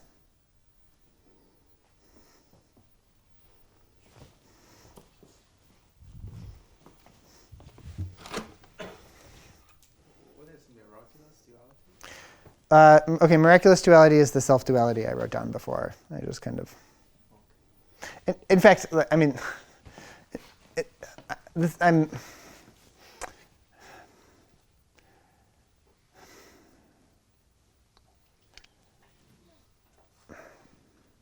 Well, that wasn't Verdier duality on sheaves not bungee. I never said it was. I said a different pairing. Yeah, you were saying it was different. It looks a lot like Verdier duality to me. It looks a lot like Verdier duality. OK, but Verdier duality on bungee doesn't work because of the non-quasi-compactness as a duality of categories. Because the compact objects are Schriek extensions from quasi-compact opens. Right. Under Verdier duality, those go to star extensions. And so this... It's just not a...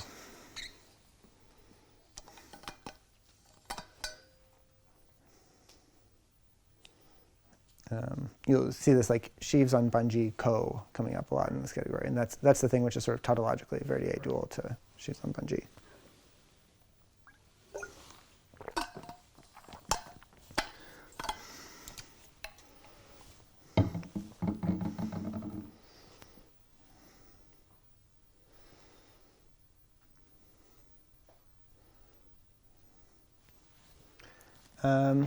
All right.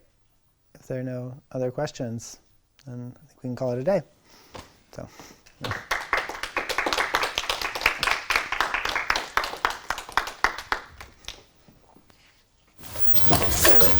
I had a question. So, sorry, I didn't want.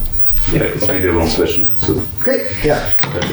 So in this, there was this theorem that compactly supported functions are the same as kind of distributions in this. The global sections of the omega in the global systems. Yeah. So how does this map from O to omega looks in practice? OK, so this Well, how should I think of this? Yeah. Okay, this stack of arithmetic local systems. Yeah, I mean, it's a bunch of basically formal offense things, right? Maybe quotients, decimal finite. No, that's restricted. So this kind of structure, yeah, what happens to this? I think if you take, like, I mean, maybe there is some direct structure also, but doesn't it still have similar structure when you take Frobenius fixed point? No, because if you take BG and you take the fixed points under Frobenius, you get G mod G. Okay. Adjoint quotient. And so this thing actually, it turns out to be a quasi-compact algebraic stack. It takes serious input from the theory of weights in order to prove this fact. But so it has finitely many connected components, and each connected component is not formal. So in some sense, this Frobenius is kind of contracting along the formal directions, and they disappear at the arithmetic level. So that's the first thing. And then so it really looks like disjoint union of usual kind of Artin step. I would even just say it's a usual Artin stack. Full stop. It's just a completely, it's not an infinite disjoint union. I prefer to think that's a quasi-compact, but okay. No, it is quasi-compact. There are finitely many connected components. Yep. So somehow the representations of the Weil group are hugely different from the representations of just the Galois group of the geometric fundamental group. But this omega, is it the determinant of the cotangent complex as expected, or no? So that would be trivial, right? Okay, so yeah, it would be trivial. Yeah, absolutely.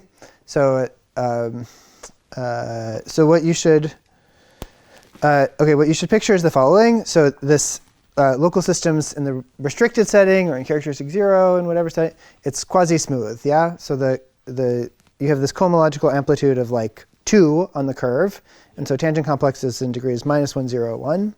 So this looks as arithmetic. It's somehow more like a 3 manifold. So it's -1, 0, 1, and 2. And so there are certain points where you pick up extra singularities from the tangent complex in degree 2. So to say from H3 of the third Galois cohomology of the Weil group with coefficients in the adjoint representation. So those are what you should think of as the absolute worst points of this geometry. That map from O to omega is an isomorphism away from that locus. So it's an isomorphism on the, so to speak, LCI locus. Yeah, exactly. It's an isomorphism on the quasi-smooth locus, but like a toy model of like a scheme which is like, people call it like quasi-smooth sometimes, this thing. So it would, like, just the simplest toy model is like spectrum of a symmetric algebra on a generator in cohomological degree -2. And that thing, it has a dualizing complex which looks like infinite Jordan block, goes up in the positive direction. So it's not a line bundle at all. It's very non-Gorenstein. And so that's kind of, you should think of it sort of roughly the same here. So there's kind of some. So, but again, if you were to puncture just once, then it would actually be LCI. It would be LCI, but you should. But then the omega wouldn't be the quite right thing to do. You'd have to do then a relative dualizing complex relative to the local picture. Exactly. Yeah. Yep. Okay. Yep. Everything's relative to the base, and then it's relative to smooth. Right. Okay. So then they look the same again. Sorry, relative to the base, what is the base? The base is local systems on the punctured curve, on the punctured disk. Arithmetic local systems on the punctured disk. Yeah. Sorry, like disk meaning formal disk? Yeah, formal punctured disk. But, yeah. So if you wanted to do the punctured curve, you should sort of imagine that situation as relative to the punctured disk. Okay. Sorry, you wanted. Okay. I get. Sorry, so answer was if I have this all mapping to omega, so difference is actually, at these points, difference is very huge. It's like some complex which is unbounded to the left. Yeah, the cone is going to be kind of unbounded in both directions, I guess, at this point. Yeah. Because you can, you would need also to take some sort of determinant to. So cotangent complex is there. Well, at this point, I would say like O is kind of going off to the left infinitely far, but is bounded from above, and omega is going to be in some sense bounded from below, but unbounded to the right. So the cone is some kind of double. And how to think about this kind of thing reflecting on the level of functions? Like, I don't know. That's a great lead into tomorrow's talk. Okay. Yep. One. Yeah. Yeah. Explain this isomorphism between compactly supported functions on FQ points of Bungie Yeah. and global sections on the spectral side. Yeah. That is like, and you explained that that would be a consequence of categorical Langlands. Yes. But is it already, this isomorphism itself, has it been already proved? So what we proved, again for P, mild restrictions on P, are what we get as a formal consequence of this is a weak version of that statement. So in this Loxis arithmetic, you have to restrict to those components which geometrically lie here.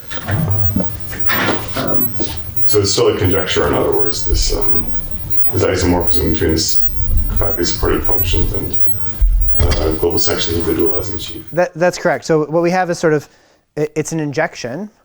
It's a direct summand under the action of the Hecke algebra. In fact, the image you can characterize in various ways. Like, the image only depends on what's happening at the level of the geometric fundamental group, for example. And maybe I should have emphasized this all harder in my talk. But yeah, so in some sense it gives a complete automorphic to Galois direction, but not Galois to automorphic. If you hand me a representation of the V group valued in like G2 of QL bar, number one, I'm like already pretty impressed. But but also, yeah, I don't. Let's say it's an irreducible representation, geometrically irreducible representation. Then I don't know that there's a corresponding automorphic function,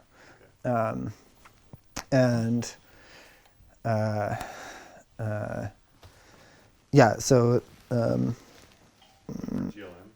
For GLN, it's okay. Yeah, for GLN, there's no. By Laforgue or whatever, or do you have an independent? There's lots of ways to say it. So you can say it by Laforgue. You can say by Frenkel, Gates-Gorey, Valonen, because they tell you. My enemy is that I don't know that eigensheaves exist in characteristic P, and they're known to exist in characteristic P by Frenkel, Gates-Gorey, Valonen. So that gives you the full restricted geometric Langlands in characteristic P, not just the reflection at the level of functions. But okay. The full thing. Do you need that statement for your group, or do you need it for your group plus all the Levy factors? Yeah, plus all the levies. Okay. But, yeah, that's fine. I know for GLN it's not much different. But. Yeah. The levies are always somehow much simpler. I don't know. You need it for the group plus the levies, sure. What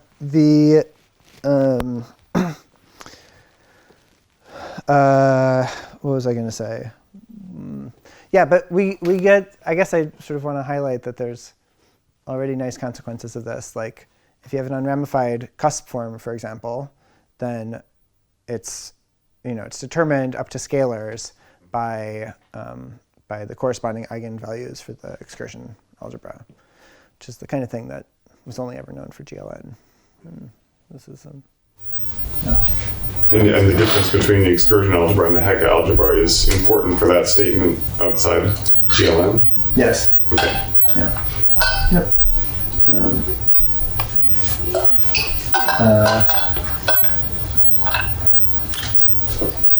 Yeah. It's important for that statement, but in some regime it's not important for that statement, and it's still extremely inaccessible for general reductive groups. It's sort of bounding. So you could say we bound the multiplicities of automorphic forms from above and not from below.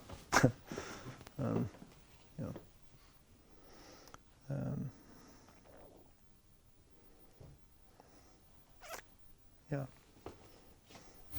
Okay, returning to this question about this the omega versus O. Yeah. So if I put O on the right hand side, there is something I can do on Bungie which would match it, or no? Yes. Okay. And you are gonna say what more I guess I'll say more tomorrow. Yeah. That's exactly right.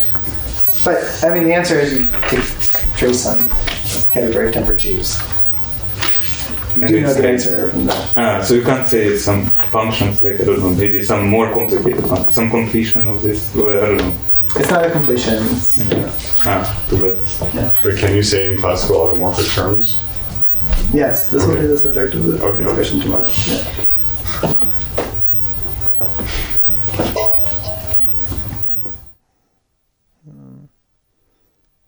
Other questions? Do you have like compatibility for Katsumoto localizations with this special function? Do we have compatibility? No, because we don't know what operas are in the Ital world. They don't make sense. But we still have Katsumoto representations. No, because these are Ital sheaves. Oh, okay. Yeah. Yeah, so you can't really, like when you localize the vacuum representation, you get this sheaf of differential operators in the world of D modules. Oh, okay. So this Katsumoto story has absolutely no analogs in classical automorphic forms. Is that right? That's right. Yeah. And it's not supposed to.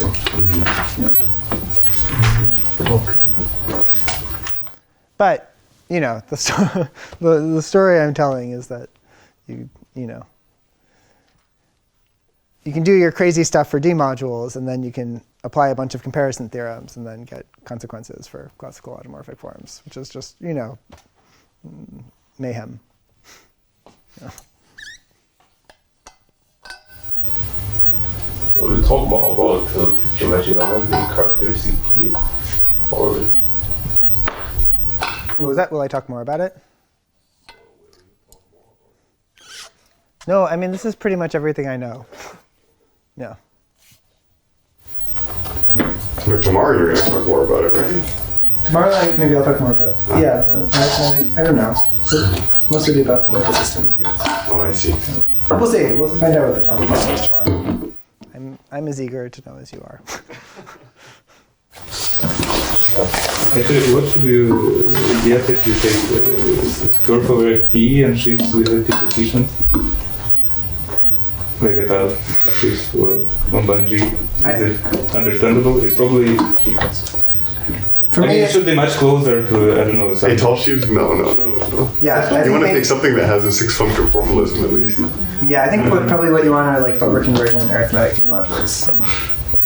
But let's say function. Or maybe, I don't know, some version of it, like maybe if gauge something. All right, let's let everyone go. It's been a 15-minute question session, so yeah. All right, thanks. Yeah.